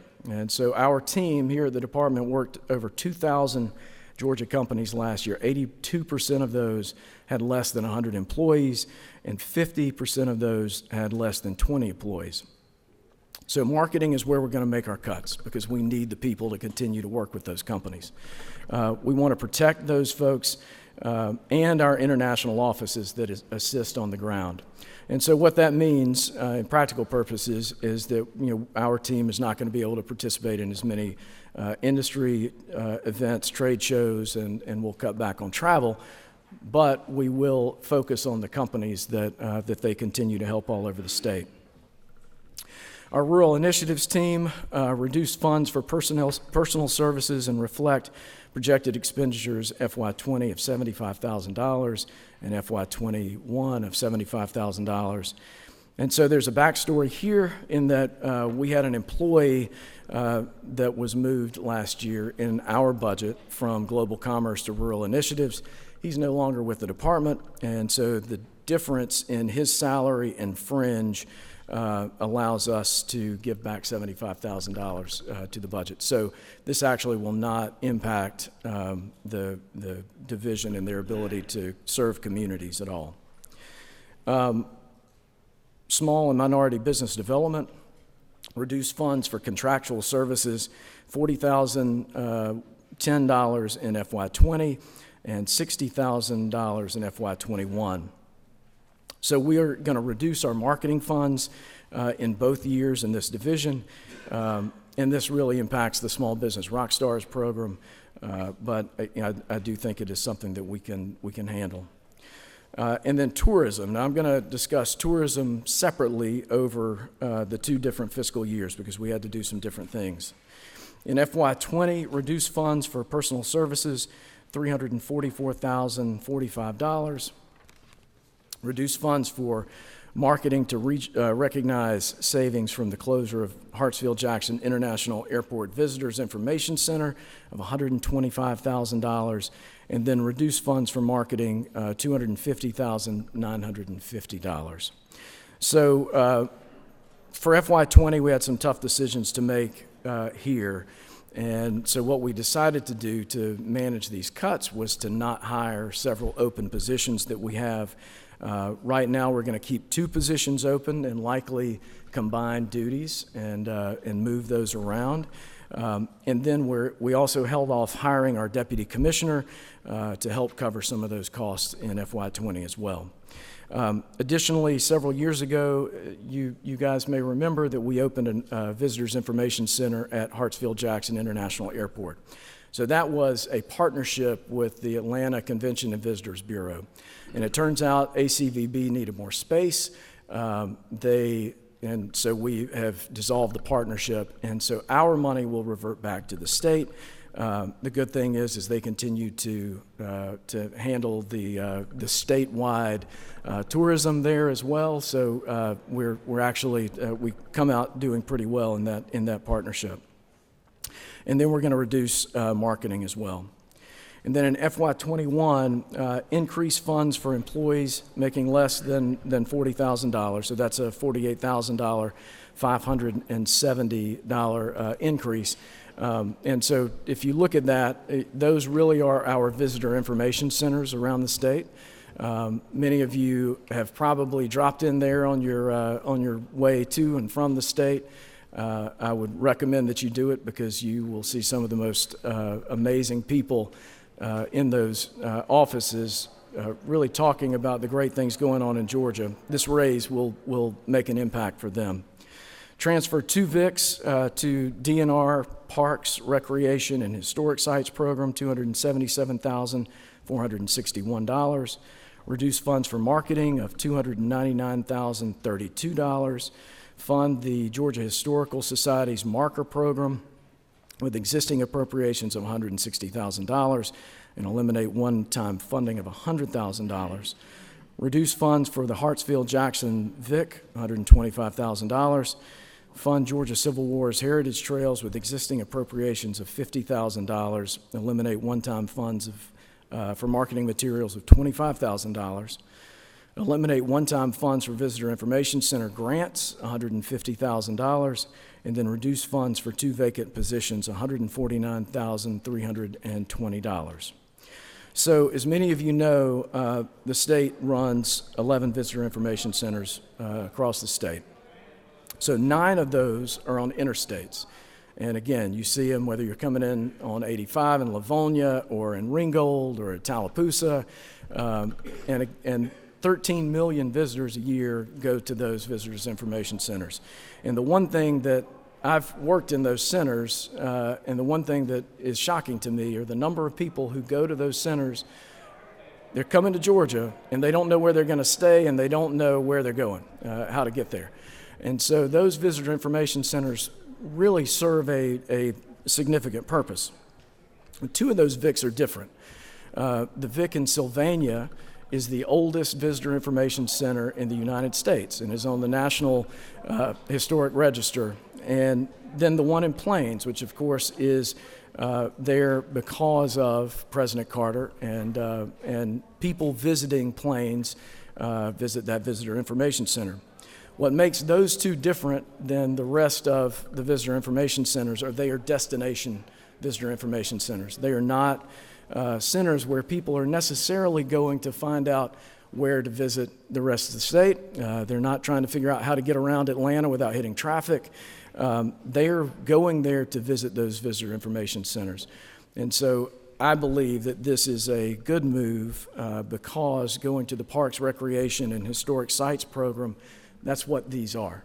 These are much more in line with parks than with what we do in partnership with the Department of Transportation. Secondly, we're going to reduce our marketing funds again. We cut the Hartsfield-Jackson VIC by the same amount as 20. We're going to eliminate funding for the RVIC grants. Those regional visitor information center grants were established last year. It was a program that came back from years ago. I think it was cut when we started cutting the budget in 2008. And so that, of course, since it was just reestablished, communities are not expecting it again. And then we're going to reduce funds for the 2 vacant positions in Fringe.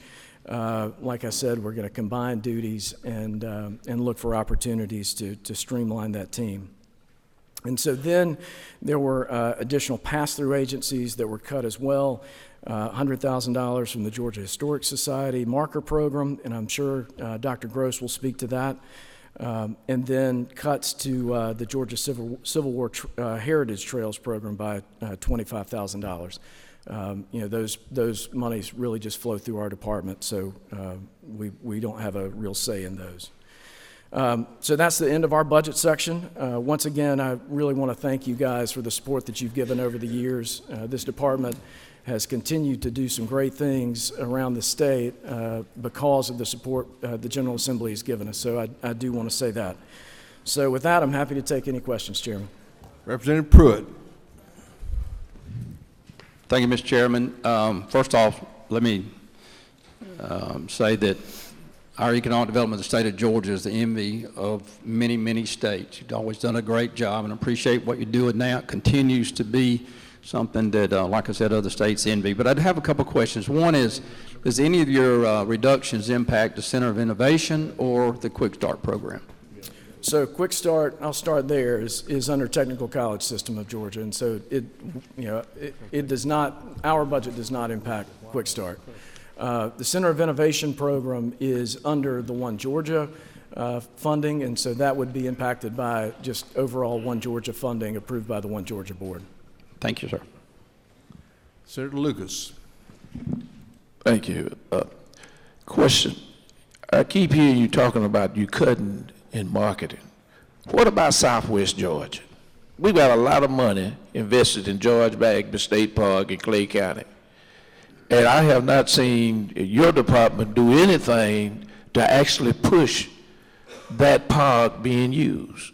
It's efficient, you got a golf course, they got places that residents can stay, and a great big conference center that's not being used.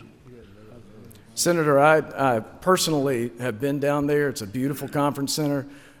We work hand in hand with DNR and the state park system to market jointly. And have for a number of years. But I believe that we do very good marketing when it comes to focusing on our state park system. You're spot on. That is a beautiful part of the state of Georgia, and will continue to be in our marketing materials. Representative Al Williams. Thank you, Mr. Chairman. Thank you, Commissioner, for being here. Here I am. Where are you? There you are. Couple of things. The one word I've heard used when it comes to cuts more than any has been marketing. I get nervous because having been in the life insurance business one time, when things get tight, the first thing people drop is their life insurance. And it's usually shortly thereafter that they wish they had no. So I just want to drop that on you briefly. Now, marketing is vital. And one of the things I found, and I know Alabama funds it differently, I know all the answers I've heard through the years, but I still see Robert Trent Jones everywhere, and I don't hear nothing about dear old Georgia. And I can drive all over, and I'm looking at I was going to Mississippi, wasn't on my bucket list for Christmas, but I ended up there.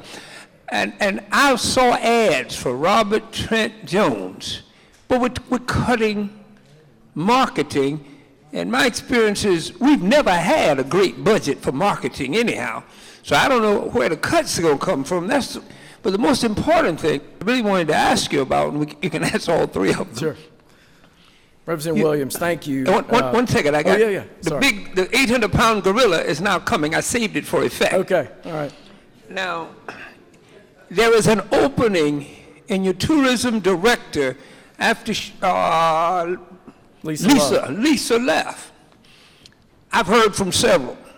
Felt. That opening is felt.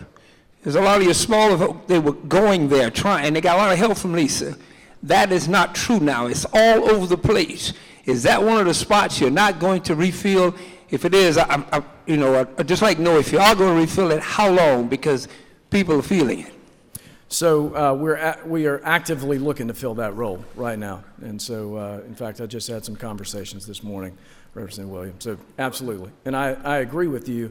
Lisa did a fantastic job of organizing that division and really reaching out to communities and doing some new things. So we've got a high bar to fill.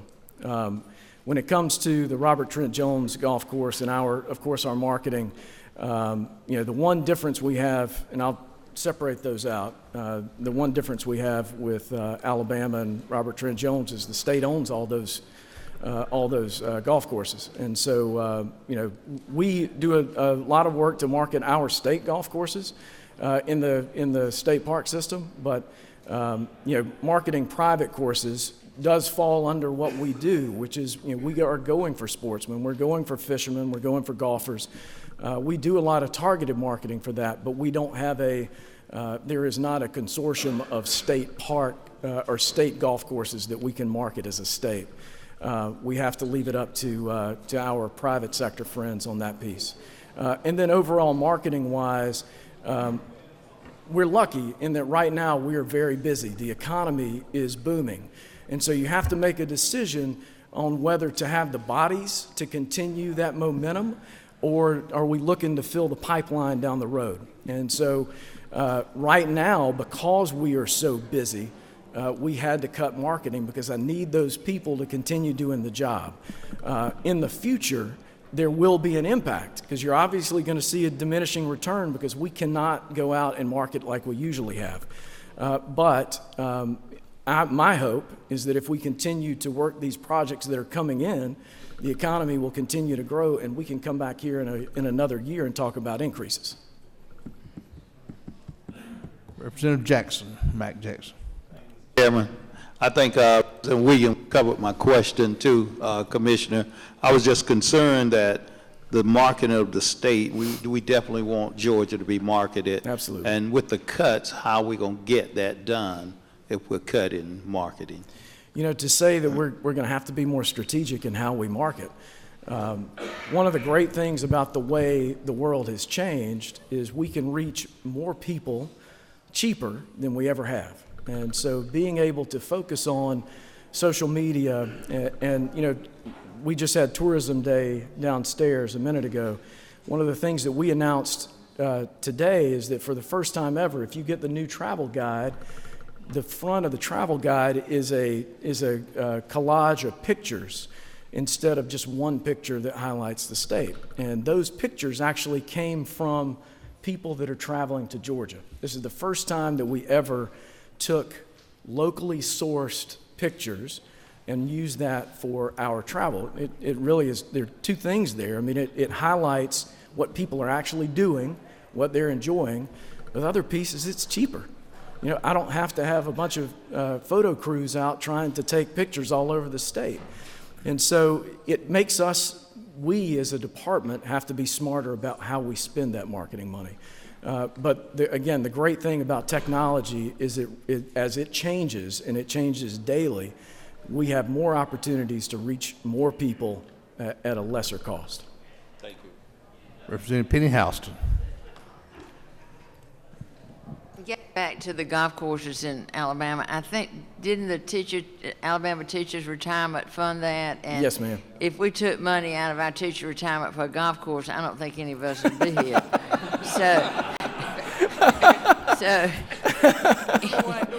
I think you're right. And another thing about the state parks.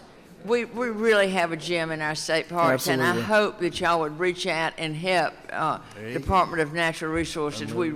That's where we need marketing. We're not, and you might be doing some marketing, but we don't see it in South Georgia. And I know we've got Patrick's Fishing Paradise in my district, and the signage, and we just got to really get on it. And we passed a bill to give money to our state parks to promote it through a fee that we would get, and I hope y'all are using some of that money to promote state parks. Absolutely. We work jointly with the state park system, and you're absolutely right. We have, I patron our parks on a regular basis, and they're nicer than they've ever been. They do a tremendous job. They're doing a good job, but we need more help. Absolutely. We'll continue that. And I will get with y'all later on to see exactly, maybe our representatives could point out some things in their local state parks that we would like attention to. That'd be great. Thank you.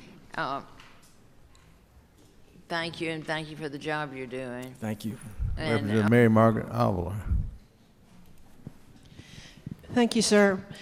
Does the Department of Economic Development have any statutory obligation to evaluate tax credits or other incentive packages given to industries coming to Georgia? And if the answer to that is no, who does have the statutory obligation to evaluate those programs? So, of course, we at the Department of Economic Development only take what companies say they're going to do. I'll give you an example. Takeda coming to Covington, they say they're going to create 1,800 jobs and $1.6 billion of investment. So all we do is tell them if they live up to their statutory requirements what that incentive could be worth. And so, you know, if that's a mega tax incentive, it could be a significant amount of money.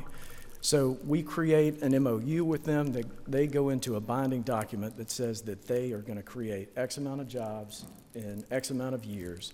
And so that protects us from the discretionary. And then on the back end, the Department of Revenue has the control over dealing with what they actually bring to Georgia. On the back end, is it true or not true then that the Revenue Department has a statutory opportunity to take away incentives that have been granted to them in their plan? Well, the great thing about the way we do incentives in this state for job creation is you actually have to create the job in order to get the credit. And so the only way that that would be impacted is if a company creates 1,800 jobs and then decreases, fires 600. And then absolutely the Department of Revenue has the ability to go back and handle that. But for us, as taxpayers, a company, and the General Assembly over many years has been great in how they structured that, the company actually has to create that job in order to realize that credit. One follow-up, if I may, Mr. Chair. The incentive packages are far beyond job tax credits. There are other kinds of incentive packages. Is there any one place that evaluates those incentive packages in the global sense? And I'll just ask you to respond specifically to the film credit. So the film credit is different in that it is, of course, the credit is transferable. It's different than every other credit we have. But that credit, we as a department, all we do is say, if a company comes to us and says, all right, we're gonna film in Savannah, and this is what the film looks like, this is what our spend is gonna be like, this is what our room nights are gonna look like, all we do is certify that they meet the requirement of the tax credit. We give them a letter, they go out and then they film. It's up to them on the back end to go to the Department of Revenue, and they have to file all that information. The piece of paper we give them doesn't mean anything. It does not. They don't have to live up to any of the things that they say.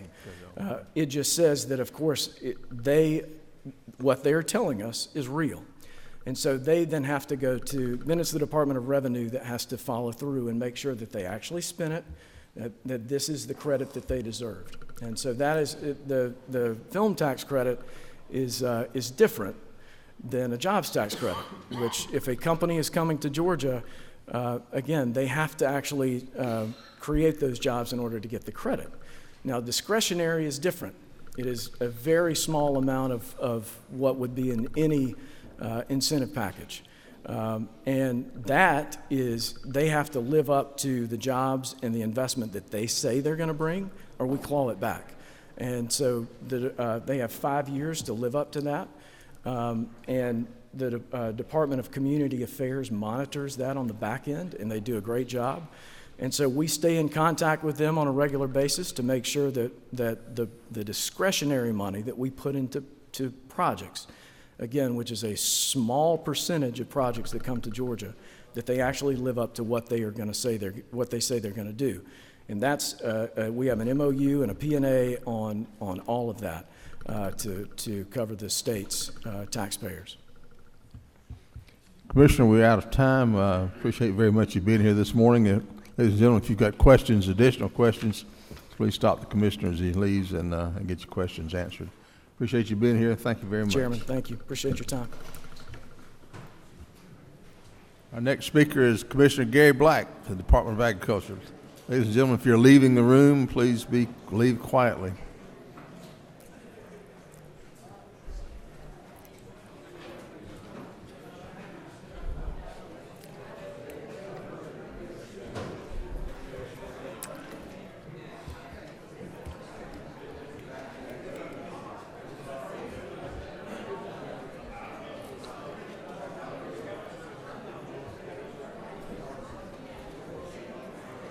Come on up, Commissioner. We're ready for you.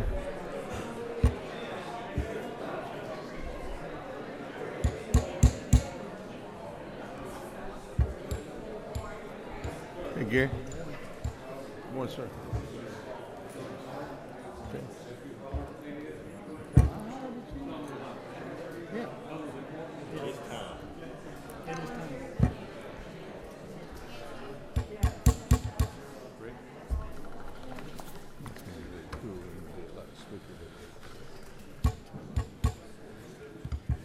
Thank you, Mr. Chairman, members of the Joint Committee. It's good to be with you this morning, ladies and gentlemen.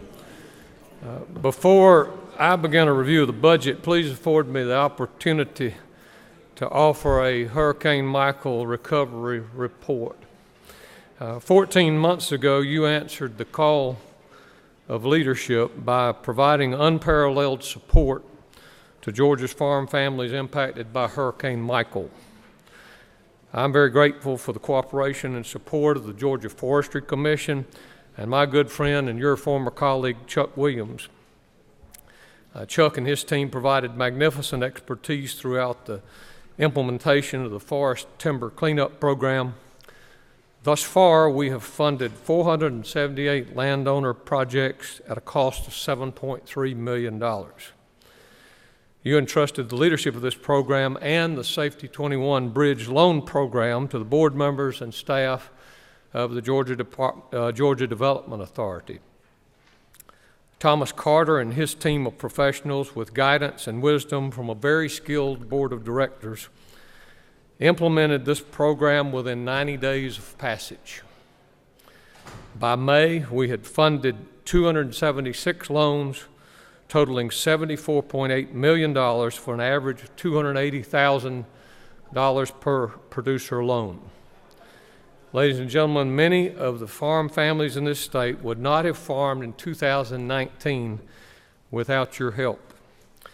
Mr. Chairman, I ask for permission to recognize Thomas, if I could. Thomas Carter, would you please, he's in the back, y'all. Thomas, you and your team deserve the accolades of every Georgian, and we appreciate your hard work over this last year. Y'all join me, please.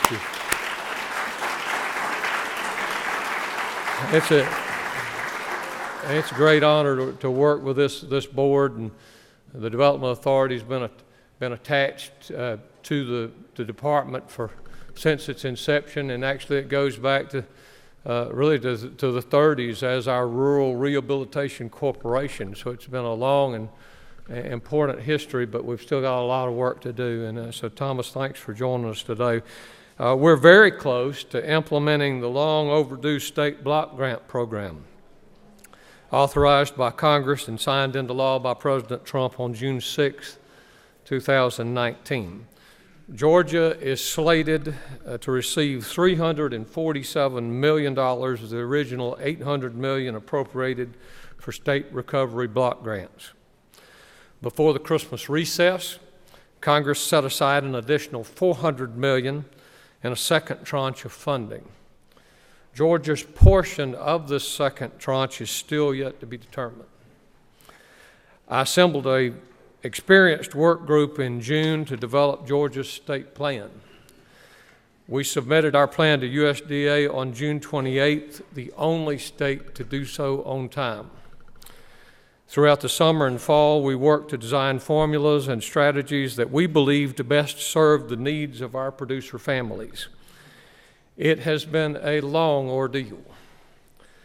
I am cautiously expectant that by mid-February, recovery assistance will become a reality. The enrollment portal will be farmrecovery.com.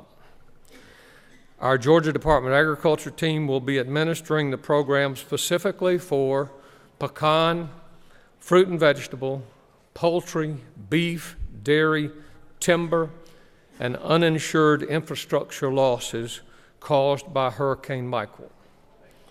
I will have more firm launch information for you very soon. I thank you, Mr. Chairman, for allowing me to briefly discuss these very important topics.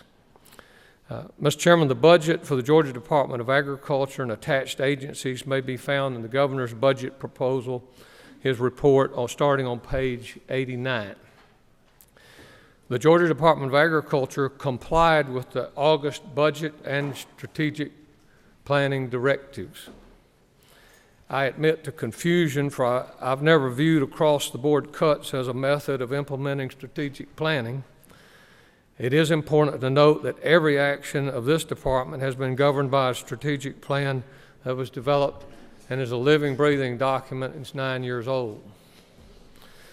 Under the August directives, we eliminated 18 full-time vacant and 7 part-time vacant positions. 6 employees were terminated over a phased schedule beginning October 1. Additionally, 4 call center employees were released when the contract was terminated. Lest anyone misunderstand, these critical positions in food safety, animal industry, meat inspection, and marketing were not positions held in reserve on the books. These were vacant positions that we have or would have been trying to fill, but due to the competitive job market, we simply have not been able to find qualified applicants for the starting salaries on our given scale.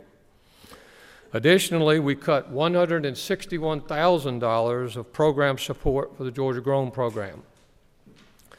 On a positive note, we reduced cell phone contract costs by $67,000. This was the correct management decision, but it was the result of an internal review process not connected to the budget directives.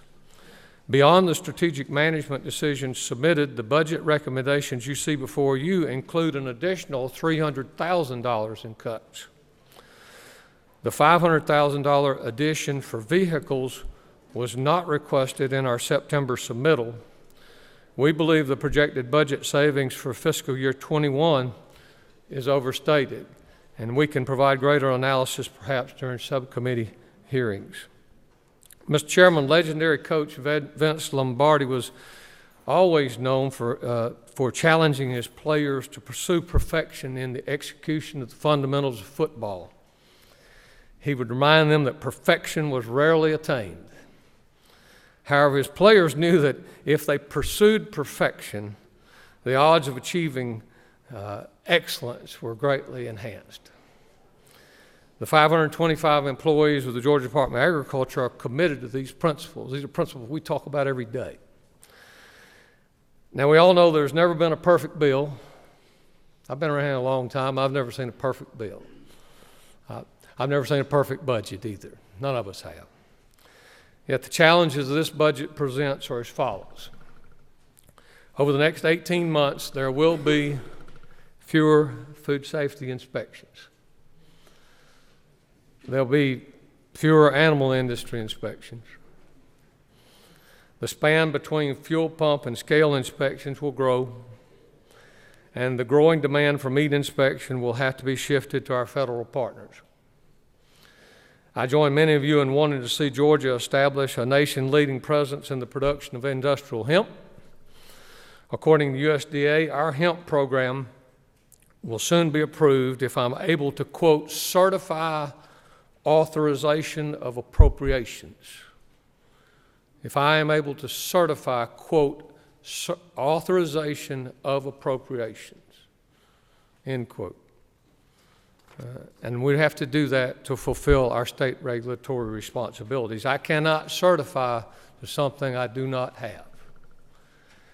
The figure required for the supplemental is $200,000, and for fiscal 21 is $800,000. I thank you for listening to this uncomfortable information.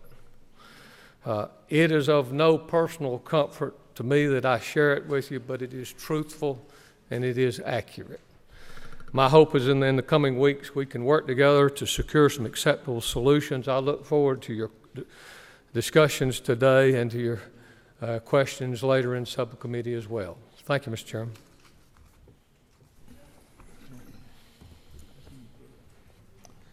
Representative Pruitt. Thank you, Mr. Chairman. Commissioner, is it not true that the certification of the monies that's needed does not require the budget to be passed, could possibly be a letter of certification? Representative, I believe that's correct. I know that, I know that there's, first let's talk about maybe beyond the budget process. There are a couple of things that are linked together.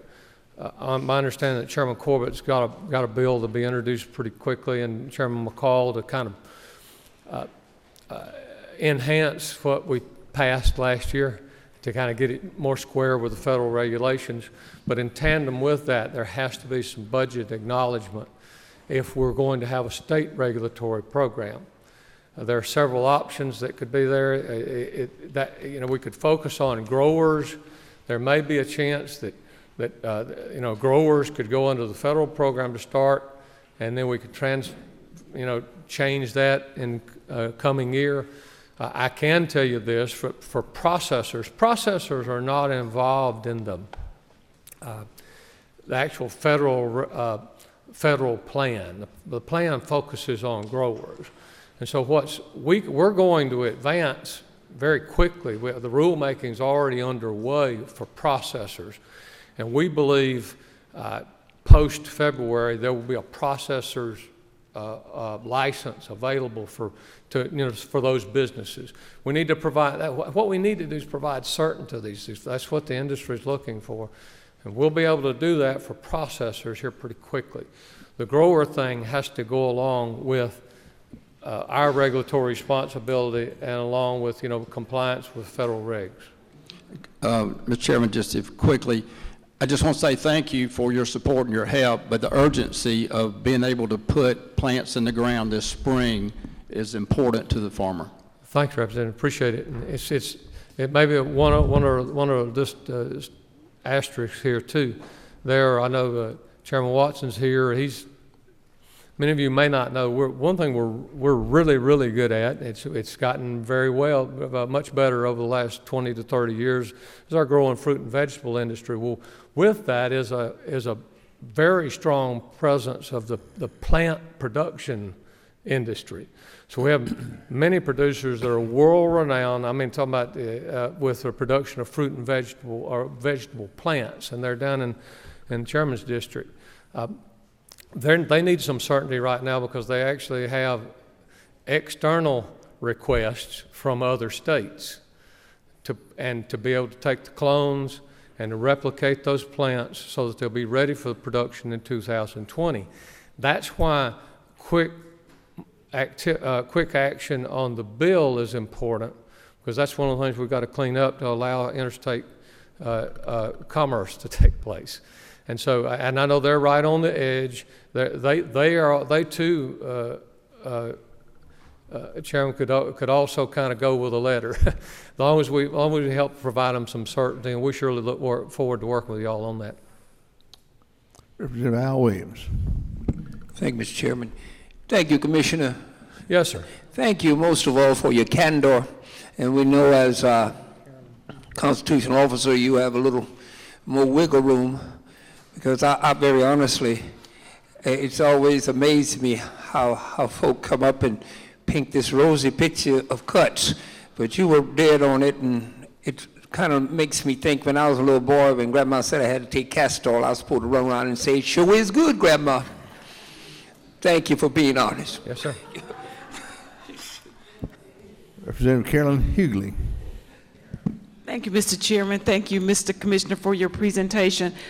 Should our citizens be concerned about food safety? When you talk about food safety inspections and meat inspections are going to be few and far between, what is our obligation to the public if we're going to do this?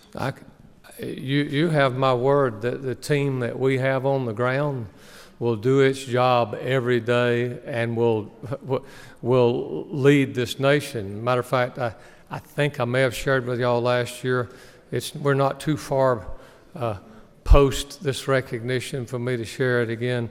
In 2018, your Georgia Department of Agriculture Food Safety Team was recognized as the #1 food safety team in the nation. Not by departments of agriculture, but by the American Food and Drug Officials Association, which is all health and food safety over the country. So I'm real proud of that team. But we are a growing state. And that's one of the big challenges that we all have, is how we're going to fulfill our obligations under a law in a growing state. And we want to be very strategic and very cooperative and work with everyone along the way. But I can promise you, our team does a good job every day, but we are going to see, with reduction in staff, you simply you can't cover that territory maybe as frequently as you would like to. One other question, Mr. Chairman. If agriculture is our #1 industry, then I'm very concerned that we are not taking better care of our #1 industry. So, thank you. I'm always grateful. Thank you.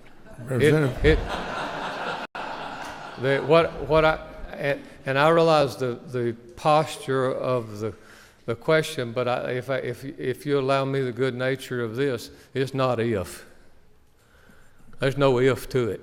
It's not if it is. I mean, I know your question was a little different, but don't everybody think that it's not, because it is. Representative Watson. Sam. Thank you, Mr. Chairman. Thank you, Commissioner, right here, for being here.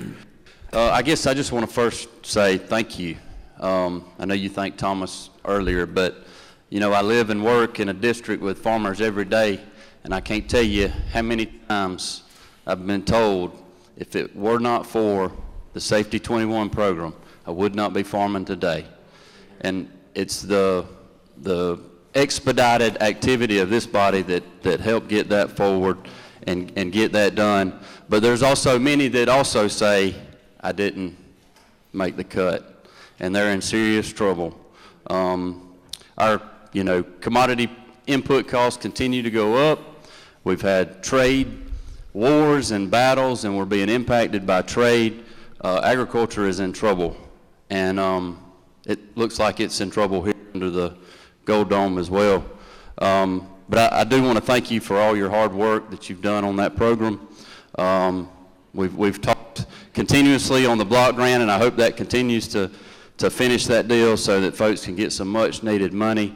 But I just wanted to state that for this body that we're in trouble, and it's really scary to see what's happening in agriculture today, and it being our state's #1 industry is very, very scary, and appreciate all you do. Yes, sir. Thank you very much. Representative Taylor. Thank you, Mr. Chairman. Commissioner, I'm sorry. Hi. I also am in a very strong ag district, and I want to go off of what Sam just said. I've got farmers that aren't going to make it. What we've done is monumental, and we're very grateful for it. We appreciate all that you've done. I'm concerned about the budget too. I think we've grown our Georgia Grown name out there, and with the things you're going to be cutting, is that going to hurt our future too? Again, that's going to fall back on my farmers again. If we continue what we're doing, it was helping. We're spreading our markets, and now my concern is we're going to actually be cutting them. It is unfortunate that the number I gave you a truthful part, because we developed the submittal. $161,000 of our initial cut are program dollars for the advancement of the brand. And I will say this, I hesitate saying this because I don't want y'all to think we don't need to put state dollars into it, because we do. But we've been very aggressive in the past year with the trade issues in China, and now I'm delighted that the markets are already responding. The futures on cotton and things are and I'm really excited about what the sales and the business is going to take place in restoring kind of some sanity to the Chinese impact of the marketplace. But here's what we've done: the Agriculture Trade Promotion Program to answer the challenge of the China trade deal. There were $200 million set aside for that, for people to compete. As far as a state brand, I believe I'm accurate in saying that we're the only state brand that competed and won. At about $1.4 million, they were able to secure federal dollars, but it's solely focused on pecan. We have a 3-year project in Taiwan.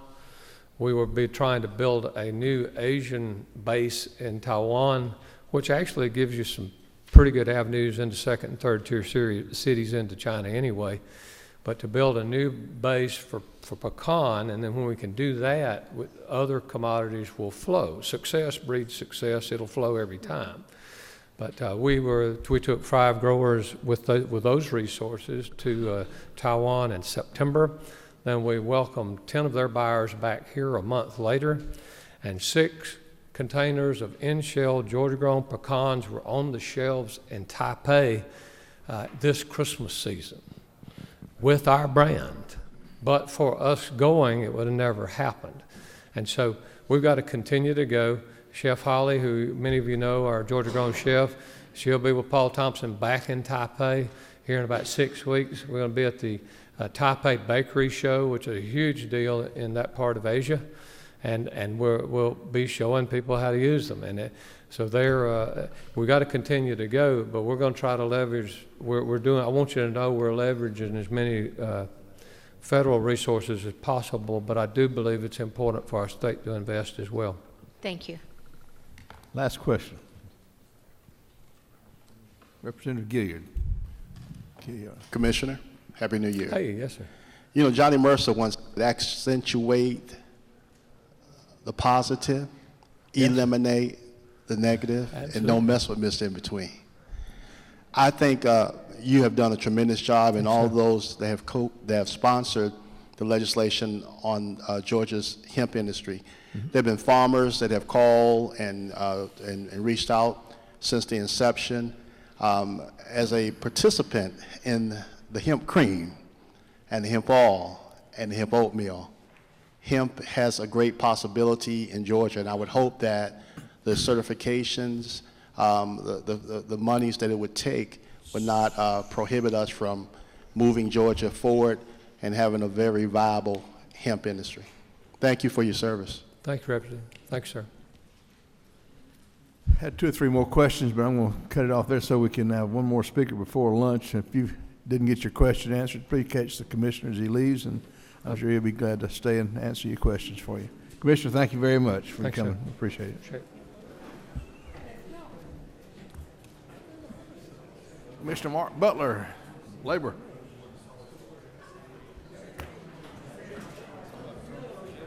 Hey, buddy. Yeah. How are you?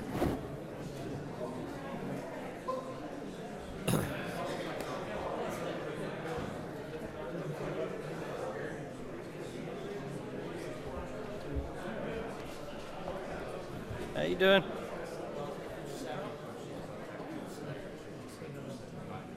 Yeah, we were going to do a fun graphic and then thought better of it. It's kind of hard to come up with something as much as the stuff was moving around.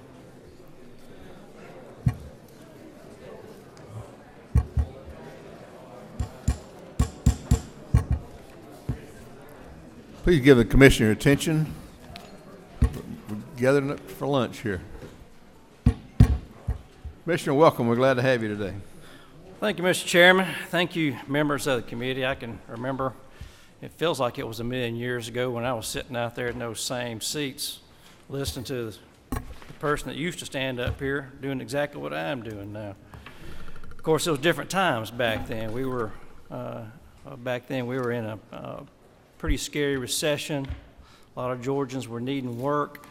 And it's good to see that, you know, today we still have problems when it comes to our economy and the workforce, but it's not the same ones that we had 10 years ago. First of all, I want to start off by giving just a quick little snapshot of what's been going on with Georgia and kind of where we are and what some of the concerns may be going forward. First of all, we've had a very good year this year, again. If y'all may have heard the last jobs report that came out for the month of November, which are the latest available numbers, it showed that we set a new record for the lowest unemployment rate in the history of the state of Georgia. We also set records for the total number of individuals in our workforce, that is everybody who is currently working or seeking work. We also set a new record for the total number of individuals employed. And we also set a new record for the total number of jobs. So that sounds like a bunch of broken records. But that's how it was. And I'm going to go on record as predicting that when December's jobs report comes out here this Thursday, you're probably going to hear even more good news. The only number in the jobs report that gives me some pause that we've seen over the last 12 months is the workforce number. That is that number which represents all those either working or actively seeking work. You want that number to increase just like you have your jobs numbers increase, and we have not seen that. Matter of fact, it has been lagging greatly behind. And of course, if any of you out here own businesses, I don't have to tell you any of this because you're having a hard time finding workers pretty much no matter where you are. Give an example, back in November, we showed a job growth of roughly about 70,000 jobs, and we only added just a little over 10,000 new workers to our workforce. That over the long haul is not sustainable. We need that number to be much, much higher. And I heard somebody ask some questions this morning when I was watching you guys on the internet. Somebody said, what should our focus be? Well, as your labor commissioner, I would tell you workforce development, workforce development, workforce development. Anything that may entail, whether it's keep investing in education, finding ways to get folks off the sidelines, helping increase your workers who are out there right now, skill levels to go on to that next level of job, to clear out some of those beginning jobs, anything that we can do. Also, take a look at some of our safety net programs that may be causing some barriers for some individuals. See if we can't help them get past those barriers so they can move on up. And I think right now, the Trump administration has proposed letting 10 states do a pilot program to where they can have a lot more leeway in how they design those programs. And so instead of having that cliff effect where somebody gets a raise and all of a sudden loses a whole bunch of state benefits, they actually are making less money per hour, we need to start designing that system to where they can ease off instead of drop off. That sounds a whole lot better. We could help a whole lot of people that way. Now, with that being said, we'll quickly, instead of going through all the lines in the budget, you guys have been looking at it and you've seen it. I'll just kind of tell you some of the highlights and some of my thoughts. First of all, I know that throughout the budget there's a lot of notations in there about reducing positions throughout Department of Labor. Please bear in mind that we've been reducing positions in the Department of Labor for the last 8 years to the tune of about 800 positions over the last several years. So we've done a really good job as far as making us leaner in that kind of case. And so, I don't really know that reducing the number of individuals working for us actually is going to have that much of a positive effect, and I'll explain that in just a minute, what needs to be done. Also, there's a line there talking about taking money from Jobs from Georgia graduates. I would tell you that I will fight from here until y'all kick me out of office to have any cuts to that program. Matter of fact, I'm fighting to expand it. It serves over 700 young people around the state to help make sure that they graduate high school, and then we track them for 12 months after that to make sure that they go on either that next training or get a job. It's a very successful program. It has over a 95% success rate in helping at-risk youth actually graduate. My predecessor was a very big proponent of that program, and I have also been trying to be one too. I also sit on the national board and have seen other states around us surpass us in utilizing that program, states like Louisiana and Kentucky, which vastly outnumber JGG schools than we do. And so also there's another line in there that talks about raises. Now, I would personally love to give all of my employees a $5,000 a year raise. It's much needed. However, the raise that is pointed out in here, even though I've been told that we can't be giving money to make up for federal funds, asking for a $1,000 raise for everybody that makes under $40,000 with only right around $200,000 is not going to quite get it there. That raises a $1.2 million ask right there. So that would be on top of the current cuts that are currently already listed in the budget, because I have to fund that somewhere, and so that would have to be some type of internal cut, either less positions to fund that raise or just not do it, one way or the other. So back to my previous comment, talking about raises and talking about positions, the big issue that we currently have in the Department of Labor, and I'm going to go out on a limb and say probably most of state government's got this same problem, is that we are currently way under market rate for pay for most of our positions, especially our frontline positions. It is something we've been grappling with at the Department of Labor for several years, and every time we have saved up enough money in order to try to figure out to fix that, we either get a very large federal cut, which started way back when I first got here, or we see a state cut. And so basically all of our cuts that we've tried to come up with planning to try to come up with some raises or increase some pay for certain positions usually gets waylaid in some type of budget process, and usually has been on the federal side more than the state, because that's where the bulk of our money comes from, but it still doesn't fix the problem. Right now, in our current analysis, if you just compare it to other state jobs or in some private sector jobs that are similar to ours, we are about 40% under market. That's a big number. All right, and so you're talking about some service specialists that you, like those frontline people that you see in the career centers that are meeting with the individuals coming in who have lost their jobs. Their starting pay is right around $29,000, which quite frankly is shameful. And it needs to be somewhere around 40. And that is our issue right now. We also have that same problem inside our office here in Department of Labor. It is also one of the reasons why we are very challenged right now in replacing anybody that either A, retires or leaves. New hires over the last several years have had a very, very high turnover rate. It's become very challenging. And one of the reasons why it's so challenging is because we have an extremely tight labor market right now, as I said previously, talking about the amount of jobs that we're seeing created, and these are very well-paying jobs that we're seeing created, plus with the fact you're not seeing very many workers come into the workforce. And so there, matter of fact, when we ask employers around the state, where are you getting most of your employees, they don't say the technical college or the university or the high school, they go some other employer. Everybody's stealing each other's employees. Well, the private sector's doing a really good job stealing mine. And there's not a whole lot I can do about that. But I've become a very good training ground for folks going on to the next job. The only problem is it's very expensive for me to train one individual. Now, the things that we've been doing to help combat that, we are going into a triage right now, taking a look at each section and seeing what we can do. Maybe if we can improve, this 10 jobs or this 15 jobs or that 30 jobs, and that's what we're going to do, try to figure out ways. We go into more automation. We've been experimenting with kiosk and career centers for check-in. That can alleviate one position right there. Pretty much we're trying anything and everything that we can to alleviate this issue, because it's not going to get any better. It's going to continue to get worse. And yeah, if I had a magic wand and I had all the money I needed, I would raise all these salaries up to where they need to be. But you only have so much. And right now, it's very hard to fill the positions that we have that are currently open because of the pay scale, which puts us in a very big crunch. Yes, we do have a lot of open positions, but it's taken us roughly on average about 4 months to fill a job. That's a long time, y'all. And in that time, it takes a long time to get that person trained up to do that job. And so you're basically talking about an 8-month process where they're actually going to do you any good. So it's become very challenging.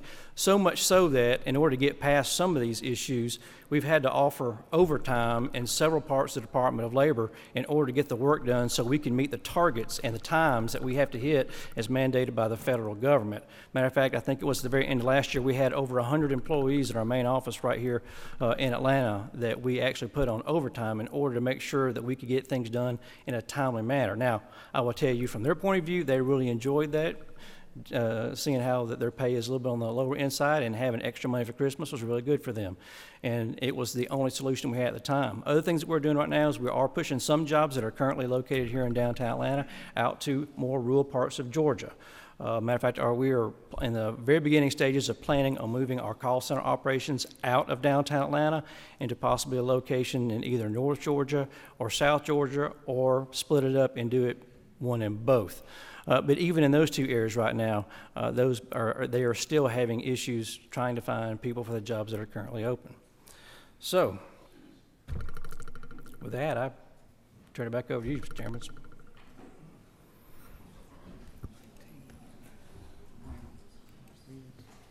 Representative Stevens, Chairman Stevens. Thank you, Mr. Chairman. It's hard to believe in my lifetime, even when I had jet black hair, that I'd ever be talking about a time whenever our economy was so good that all the jobs are full. I had a reporter stick a microphone in my face last week and said, clearly the economy is going bad, and we got all the signs of it going bad because the new job market seems to be getting soft. And I stopped for a minute and I said, there's just nobody to work. I mean, everybody's, for new jobs, are already hired. So you hit the nail on the head, they're cannibalizing. Did I characterize that correctly? There's just nobody to work in this full market. I'm not going to say there's nobody to work, but it's definitely one of the tightest labor markets that I personally have ever seen in my life. Matter of fact, if you ever want to know how many jobs are currently available in Georgia, or just get kind of a snapshot, any day of the week, you can get on your phone, go to employgeorgia.com, and it will show you how many active online job listings there are in the state. Now, please bear in mind, that's only the online job listings that are in the state of Georgia. I'd be willing to bet if you were to check your phone right now, it's probably going to show you about 100,000 active open job listings in the state of Georgia right now, and probably several thousand were added just yesterday. So it's I mean, there are a lot of work, and it's not just Metro Atlanta. I mean, we travel around the state, and I meet with employers all over the state, and they pretty much tell me the same thing. Your area is especially have some issues down where you are down toward the coast. We've seen actually a significant drop in folks in the workforce at certain times of the year, but your job creation is phenomenal down on the coast. I mean, it's one of the hottest job markets, and quite frankly, in the state for its size, population. Representative Al Williams. Thank you, Mr. Chairman. Your report, good to see you, Commissioner. Your report just, especially the starting salaries. First, when I finish the question, I'd like to know what's the pay for call centers? 'Cause, you know, what's the call center pay? Well, we haven't fully established that yet because we're just in the very beginning stages of trying to look at locations. You know, in an ideal situation, we would like to go into maybe one of our larger career centers that's in a more rural part of Georgia that has excess space instead of going out and renting new space, because then that's more expense and it kind of defeats the purpose. But I would, what we're going to try to do, what I would like to do in a perfect world, if I would tell you, and don't hold me to this, and of course I'm out here, I'm all over the internet and everywhere else, but I mean, in a perfect world, those call center jobs, I would like them to start off at about 36, which is, you know, not great, but I mean, I've got a finite amount of money. And so, but, you know, maybe, you know, 36 won't do you much here in downtown Atlanta, but maybe it'll be better somewhere else. Just to follow up, Mr. Chair, you can bring as many 36s as you can find down southeast Georgia. We got some folk, but your report made me think back during the time when one of the most coveted jobs in Georgia was found with the Labor Department. Had good benefits, but now the market is so tight because there's so many other jobs out there, and you're falling behind. And when you talked about having real trouble keeping people direct related to pay, I just wanted to ask you, a proverbial question was asked years ago of Ms. Lincoln and said, other than that, Ms. Lincoln, how did you like to play? Well, you also keep in mind, Department of Labor, of course, this is probably true throughout state government, but I think the average age right now in Department of Labor is 51. Okay, it doesn't take a rocket scientist to do the math on that. You know, most people that, especially ones, if you're 51 and you've been working Department of Labor since, say, you graduated college or whatever, you're getting pretty close to that 30-year mark. And, you know, I have very few employees that want to stay past that 30-year mark. You know, most of them are like, 30 years, I'm gone. I'm out the door. I have a few, though. I've got one right now that's been with me for 40. I have no idea why. Maybe he's bored. I don't know. But, you know, you take that along with the fact that when the retirement is not as rich as it used to be, that has an effect on retention. Representative Hughley. Thank you, Mr. Chairman. Mr. Commissioner, thank you for your presentation. I was just curious about the innovations that you all are doing to expand the job market, stuff like banning the box for individuals and other types of barriers that people have to employment. What are we doing with that? Well, we work with several nonprofits around the state helping place individuals. We're actually also in the process of redesigning our Top Step program, which you may be familiar with, which helps people coming out of the correctional system. A lot of our business services recruiters have really been pushing businesses that had previously not been open to hiring somebody with a past criminal record to taking a look at that right there, especially in this tight labor market, because we believe we can definitely make a big impact in this area right now because the labor market is so tight. And we've had very good success. We actually polled over 1,000 businesses, I think it was 2 years ago now, and I believe the number was right at, I think it was 85% said they would be willing to hire somebody with a previous criminal record, which if you know anything about how people can't hire what they can't hire, 85%, you might as well be 100%. because there's going to be about 15 to 20% of people who just absolutely, because of regulations, cannot hire somebody with a past criminal record. So I think we've had an effect on that, of getting out there and beating the bushes and convincing people.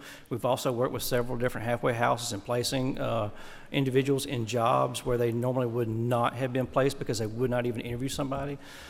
So those types of things is what we're working with.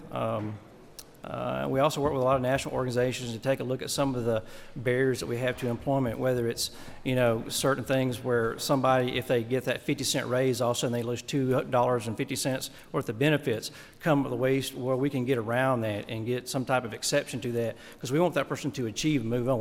We do not want somebody to turn down a raise or a promotion because it's actually going to knock them backwards.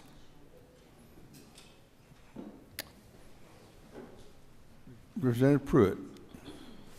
Thank you, Mr. Chairman. I'm gonna stand up for this one.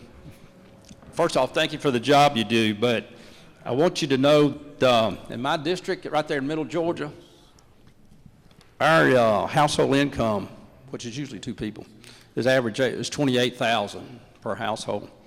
We have an unemployment of 6% and 8% right in that area, and I really appreciate the governor. He's worked hard and he's made a difference in opening up some plants that he closed in the past, and I know he continues to do that. But please know that 2, 3, 4 jobs in my district is the same as 20, 30, or 40 jobs in Atlanta. And this kind of salary would put people into top income. So look at us, please. Thank you. We're like I said, we're just at the very beginning on that, and that's not the only jobs we're pushing out. We're pushing a lot of jobs that had gotten, for whatever reason over the years, brought into Atlanta back out into the district. So there's going to be a lot more of that. I mean, we don't really have a choice. We kind of have to, because downtown Atlanta is just too tough of a competitive environment for us right now. Senator Sims. Thank you, Mr. Chairman. Thank you, Mr. Commissioner, and thank you so much for your report. And we do appreciate the offer to bring the call center to Southwest Georgia. We are at 8% unemployment, and $36,000 looks wonderful to us. And I think all of my colleagues from Southwest Georgia heard that, did we not? We did. We appreciate it so much. Now, remember I said don't hold me to that. Whatever you're bringing, we don't care. We've already spoken to our technical college directors, and we will train for you. You won't even have to worry about training. So I'll talk to you as soon as we're done with this session, okay? I'll see you at your office. Thank you so much. None. Shameless plug for Southwest Georgia. I think I'm going to be getting lobbied instead of the other way around now. Well, anything you can do to help me with my budget, that can definitely solidify that number. Okay, we'll see y'all back here at 1:30. Thank you, Commissioner.